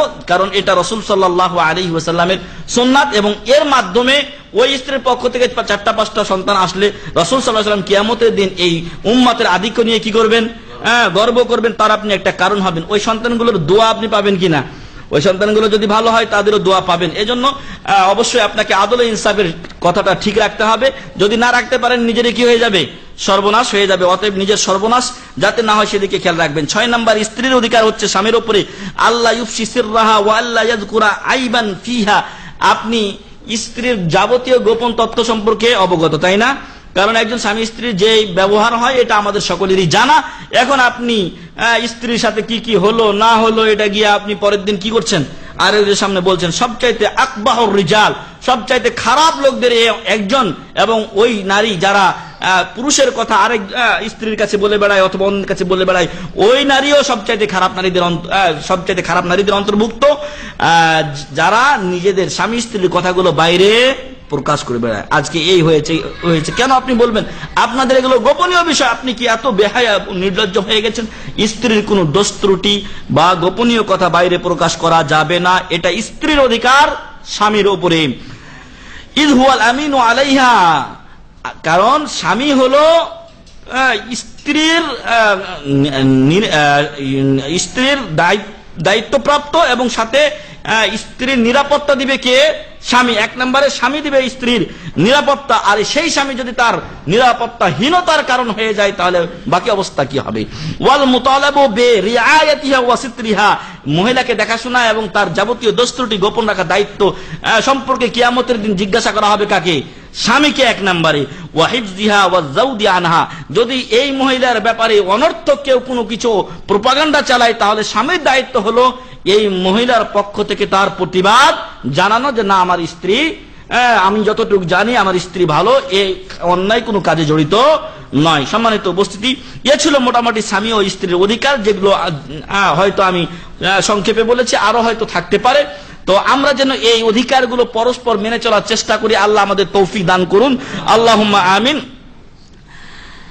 একটি আয়াতে মহান রব্বুল আলামিন বলছেন, এই আয়াতের তর্জমা এবং একটি হাদিস পড়েই আমি আমার আলোচনা শেষ করছি ইনশাআল্লাহ। আল্লাহ তাআলা বলছেন, আর রিজালু কাওয়ামুনা আলান নিসা, পুরুষেরা মহিলাদের উপরে কি করবে? নেতৃত্ব দিবে, তারা তাদেরকে গাইড করবে। কেন করবে? বিমা ফাদ্দালাল্লাহু বা'দাহুম আলা বা'জ, কারণ আল্লাহ তাআলা তাদের কতককে কতকের উপরে, অর্থাৎ পুরুষকে নারীর উপরে মর্যাদা দিয়েছেন। কেন মর্যাদা দিয়েছেন? এক নাম্বার হচ্ছে যে পুরুষের জ্ঞান একটু শক্ত বেশি এবং তার জ্ঞানের পরিধিটাও একটু বেশি। মহিলাদের আকলকে নাকিসাত ও আকল বলা হয়েছে, কারণ মহান রব্বুল আলামিন একজন পুরুষের সাক্ষী দুইজন নারী বা মহিলার সাক্ষীর বরাবর করেছেন। যিনি স্রষ্টা তিনি অবশ্যই জানেন যে মহিলা তাহলে বেশি ভুলে যায়, আর এই জন্যই বলা হয়েছে যে ফাতুযাক্কিরা ইন, যদি একজন ভুলে যায় তাহলে আরেকজন তাকে স্মরণ করিয়ে দিবে। এই জন্য দুইজন মহিলার কথা বলা হয়েছে এই ক্ষেত্রে বলা হয়েছে, এবং আরো বলা হয়েছে দিনের দিক থেকে মহিলা ত্রুটিপূর্ণ। এই জন্য একজন মহিলা জিজ্ঞাসা করলেন, তখন রাসূল সাল্লাল্লাহু আলাইহি ওয়াসাল্লাম বললেন যে যে কয়দিন তার হায়েজ, নেফাস এবং বাচ্চা হওয়া যে সময়গুলো যায়, এই সময়গুলোতে সে নামাজ পড়ে না, তখন একজন পুরুষ নামাজ পড়ে। অতএব এদিক দিয়ে সে কি হয়? এগিয়ে যায়। নাকিসাতু আকলিন ওয়া দ্বীন।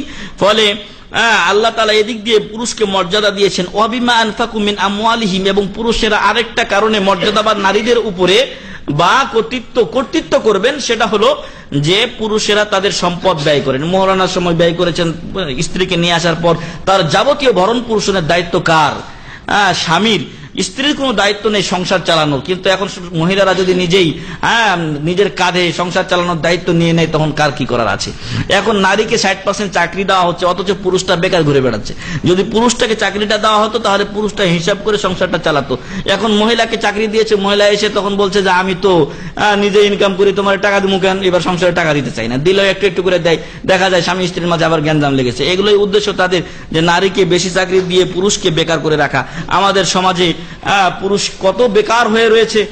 এই সকল পুরুষদেরকে যার যেরকম যোগ্যতা সেভাবেই চাকরি দেখ এবং সেভাবেই তাদেরকে বেতন দেখ। তাতে করে দেখা যাবে যে পুরুষের ইনকামে সংসারটা চললে ওখানে একটা ওয়েট থাকবে, ভারত্ব থাকবে এবং সংসারটা সুখী হবে ইনশাআল্লাহ।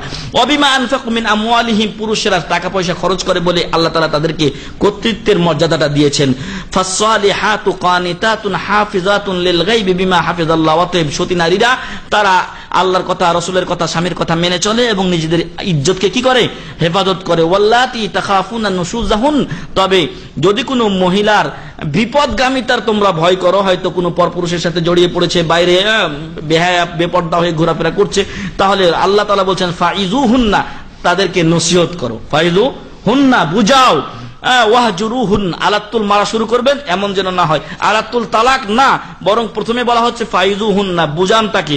ওয়াহজুরুহুন্না, তারপরে ত্যাগ করুন। ত্যাগ কিরকম? কথা বলা বন্ধ রাখুন। একদিন কথা বলা আপনি বন্ধ রাখলেন, দেখেন ফায়দা হয় কিনা। দেখবেন বেশিরভাগ ক্ষেত্রে এই চিকিৎসাগুলো কি হবে? কাজে আসবে। এজন্য যে এগুলো এলাহি চিকিৎসা, এগুলো কি ইলাহি চিকিৎসা। আল্লাহ বলছেন ফাইজুহুন্না, নসিহত করুন। ওয়াহজুরুহুন, যদি তাতে কাজ না হয় তাহলে একটু ত্যাগ করুন, একদিন দুই দিন তার সাথে কথা বলা বন্ধ রাখুন। ওয়াহজুরুহুন্না ফিল মাজাজে, অথবা বিছানা ত্যাগ করুন, তার সাথে ঘুমাবেন না, আলাদা বিছানায় ঘুমান। ওয়াদরিবুহুন, আর যদি এগুলোতে কাজ নয় তাহলে মৃদু প্রহার করবে, যেটা হাদিসে নিষেধ করা হয়েছে যে ঠ্যাং টুং হাত পা ভেঙ্গে আর ফুলিয়ে ফাটিয়ে মারা যাবে না। ফাইন আতানাকুম ফালা তাবগু আলাইহিন্না সাবিলা, যদি দেখা যায় যে আপনার কথা মেনে নিয়েছে তাহলে আর কোনো বাড়াবাড়ি করতে যাবেন না। ইন্নাল্লাহা কানা আলিয়ান কাবীরা, নিশ্চয় মহান রব্বুল আলামিন সুউচ্চ ও সুমহান। সূরাতুন নিসা 34 নম্বর আয়াত।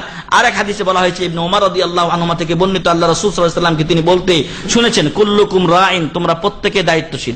আমরা এখানে যারা উপস্থিত আছি, মহিলারা যারা আছেন এবং বাইরে যত নারী ও পুরুষ মুসলমান যারা নিজেকে মনে করছেন, তাদের ব্যাপারে রাসূল সাল্লাল্লাহু আলাইহি ওয়াসাল্লামের থিওরি হলো যে কুল্লুকুম রাইন, প্রত্যেকেই তোমরা দায়িত্বশীল।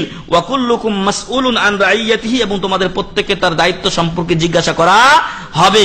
আল ইমামু রাইন ওয়া হুয়া মাসউলুন আন রাইয়াতিহি, যিনি নেতা, ইমাম মসজিদের ইমাম বলেন আর কোন দলের ইমাম বলেন আর রাষ্ট্রের ইমাম যিনি প্রধানমন্ত্রী বলেন, প্রেসিডেন্ট বলেন, তারা প্রত্যেকে দায়িত্বশীল। কিয়ামতের দিন তাদেরকে এই দায়িত্ব সম্পর্কে জিজ্ঞাসা করা হবে। অতএব প্রধানমন্ত্রী বা যারা প্রেসিডেন্ট আছেন তারা কিভাবে দেশ চালাচ্ছেন তারা যেন ভেবে চিন্তে চালান, না হলে কিয়ামতের দিন অবস্থা কি হবে, 12টা থেকে 13টা বেজে যাবে। পুরুষ তার ফ্যামিলি পরিবারের ব্যাপারে দায়িত্বশীল। অতএব আপনার ছেলে মেয়ে মা বাবা এইসব আপনার পরিবার যেইভাবে সংগঠিত, সেই পরিবার সম্পর্কে কিয়ামতের দিন আল্লাহ তাআলা আপনাকে জিজ্ঞাসা করবেন, আপনি তাদের দায়িত্বশীল। অতএব দায়িত্ব কতটুকু পালন করছি আমরা সেটা যেন ভেবে দেখি। ওয়াল মারআতু রাইয়াতুন ফি বাইতি যাওজিহা, আর মহিলা তার স্বামীর বাড়ির দায়িত্বশীলা। ওয়াহিয়া মাসউলাতুন আন রাইয়াতিহা, এবং তার স্বামীর বাড়ির যে দায়িত্ব এ সম্পর্কে কিয়ামতের দিন তাকে কি হতে হবে, জিজ্ঞাসিত হতে হবে। ওয়াল খাদিমু রাইন ফি মালি সাইয়্যিদিহি, আর যদি কোনো বাড়িতে খাদেম থাকে তাহলে তার মালিকের যে সম্পদ আছে এই ব্যাপারে সে দায়িত্বশীল। ওয়া হুয়া মাসউলুন আন রাইয়াতিহি, কিয়ামতের দিন তাকে এই ব্যাপারে জিজ্ঞাসিত হতে হবে। ওয়া কুল্লুকুম রাইন ওয়া কুল্লুকুম মাসউলুন আন রাইয়াতিহি, অতএব তোমরা প্রত্যেকে দায়িত্বশীল এবং প্রত্যেককে দায়িত্ব সম্পর্কে জিজ্ঞাসা করা হবে। মুত্তাফাকুন আলাইহি, বুখারী ও মুসলিমের হাদিস। আমরা বুঝতে পারলাম আমরা কেউ দায়িত্ব থেকে খালি নয়। স্বামীর যেরকম দায়িত্ব রয়েছে স্ত্রীরও তেমন দায়িত্ব রয়েছে। উভয়ের দায়িত্ব আমরা সুন্দরভাবে পালন করলে আমাদের পরিবার, আমাদের সংসার, আমাদের সমাজ, আমাদের রাষ্ট্র সবকিছু সুন্দর হতে বাধ্য।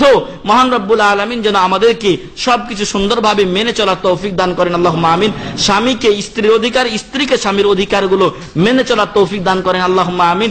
আল্লাহ তাআলা যেন আমাদেরকে এই ব্যাপারে সজাগ হওয়ার তৌফিক দান করেন, আল্লাহুম্মা আমিন।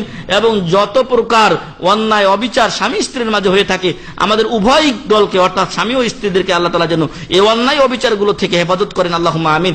এবং আমাদের মাঝে যেগুলো দ্বারা পরস্পরের ভালোবাসা সৃষ্টি হবে সেগুলো যেন আমরা তৈরি ও সৃষ্টি করতে পারি সেই তৌফিক আল্লাহ তাআলা আমাদের দান করুন, আল্লাহুম্মা আমিন। এবং আমাদের মাঝে যারা উপস্থিত আছেন তাদের কারো যদি স্বামী স্ত্রীর মাঝে গন্ডগোল থাকে আল্লাহ যেন সেটা মীমাংসা করে দেন, আল্লাহুম্মা আমিন। এবং আজকে থেকে আপনিও একজন দায়িত্বশীল হিসেবে নিজে চেষ্টা করুন আমার স্ত্রীকে আমি কিভাবে সৎ পথে চালাতে পারি এবং কিভাবে তার সাথে আমার সংসারটা সুখী হতে পারে। এই চিন্তা, এই ধারণা এবং এই সবসময় এই প্ল্যান প্রোগ্রাম যেন আমাদের থাকে, আল্লাহ যেন আমাদেরকে সেটাকে সফল করার তৌফিক দান করেন, আল্লাহুম্মা আমিন। সাথে সাথে এরকম মনে করা যাবে না যে আমি ভালো থাকলে বাস খালাস, অন্য কোনো দায়িত্ব আমার নেই। না, আপনারও দায়িত্ব আছে, আপনার স্ত্রীর দায়িত্ব আছে। আল্লাহ যেন আমাদেরকে এগুলো মেনে চলার তৌফিক দান করেন, আল্লাহুম্মা আমিন। ওয়া আখিরু দাওয়ানা আলহামদুলিল্লাহি রাব্বিল আলামিন। সুবহানাকাল্লাহুম্মা ওয়া বিহামদিকা আশহাদু আল্লা ইলাহা ইল্লা আনতা আস্তাগফিরুকা ওয়া আতুবু ইলাইক। আসসালামু আলাইকুম ওয়া রাহমাতুল্লাহি ওয়া বারাকাতুহু। একটা প্রশ্ন এসেছে যে মাঝে মাঝে শুনি যে স্বামীর পায়ের নিচে স্ত্রীর বেহেশত, কথাটা কতটুকু সত্য, এর উপর কোনো হাদিস আছে কি? হাদিস যেটা সরাসরি আমরা বলেছি যে মায়ের পদতলে সন্তানের বেহেশত, এই কথাই হাদিসে আছে। আর যেটা একটু আগে হাদিসটা বললাম এটা কাছাকাছি এরকমই চলে আসে, কিন্তু এরকম সরাসরি কোনো হাদিস নেই যে স্বামীর পদতলে স্ত্রীর বেহেশত। যেহেতু নেই সেহেতু আমরা এটা বলতে পারবো না। তবে কোন স্ত্রী যদি এই অবস্থায় মারা যায় যে তার স্বামী তার প্রতি সন্তুষ্ট এবং স্বামী স্ত্রী উভয়ে দিনদার পরেশগার, তাহলে ইনশাআল্লাহ এই স্ত্রী কোথায় যাবেন? জান্নাতে যাবেন। জি, আরেকটা প্রশ্ন এসেছে যে আদম আলাইহিস সালামকে আল্লাহ তাআলা বললেন যে ফেরেশতাদেরকে বললেন আদম আলাইহিস সালামকে সিজদা করতে। ওয়া ইয কুলনা লিল মালাইকাতি ইসজুদু লি আদামা ফাসাজুদু ইল্লা ইবলিস। আমার যতটুকু ইলম এই ব্যাপারে বড় মতভেদ রয়েছে যে কিভাবে সিজদা করতে বলেছিলেন। তো একটা কেউ বলে যে সম্মান দেখাতে বলা হয়েছিল যে কোনো পদ্ধতিতে, আরেকটা বলা হয় যে সিজদাই করতে বলা হয়েছিল। যদি মহান রব্বুল আলামিনের অর্ডার পালন করতে সিজদা তখনকার সময় করতে মহান রব্বুল আলামিন বলেন, তো সেটা মানতে বাধা কোথায়? এ হচ্ছে আমার বক্তব্য। যে মহান রব্বুল আলামিন যদি আদেশ করেন আমাকে, তাহলে সেই আদেশ মানতে বাধ্য কথা। আরেকটা জিনিস হচ্ছে যে তখনকার সময়ের বিধান আমাদের ইসলামের সময়ের বিধান এটা এক নয়, সেটা ক্ষণিকের সময়ের জন্য হতে পারে। আরেকটা বিষয় হচ্ছে ফেরেশতা এবং আদম আলাইহিস সালামের সেটা ব্যাপার ছিল, কিন্তু এখন তো আমাদের যে শরীয়ত দেওয়া হচ্ছে সেখানে কেবলমাত্র মহান রব্বুল আলামিনকেই সিজদা করার অনুমতি দেওয়া হয়েছে, অন্য কাউকে সিজদা করার অনুমতি দেওয়া হয়নি। আর যেটা বলা হয়েছে একটু আগে হাদিসে আমরা পড়েছি যে আল্লাহ তাআলা রাসূল সাল্লাল্লাহু আলাইহি ওয়াসাল্লাম বলছেন যদি আমি কাউকে অন্যের জন্য সিজদা করা জায়েজ মনে করতাম বা অর্ডার দিতাম, হুকুম দিতাম, তাহলে স্ত্রীকে বলতাম স্বামীকে সিজদা করার জন্য, কিন্তু এটা করা হয়নি। কিন্তু যেটা আদম আলাইহিস সালামের ব্যাপার হয়েছে এটা একটা পার্সোনাল আলাদা হুকুম ছিল, এতটুকুই আমার জানা, আল্লাহু আ'লাম। যে আমরা শেষ করি, সুবহানাকাল্লাহুম্মা ওয়া বিহামদিকা আশহাদু আল্লা ইলাহা ইল্লা আনতা আস্তাগফিরুকা ওয়া আতুবু ইলাইক।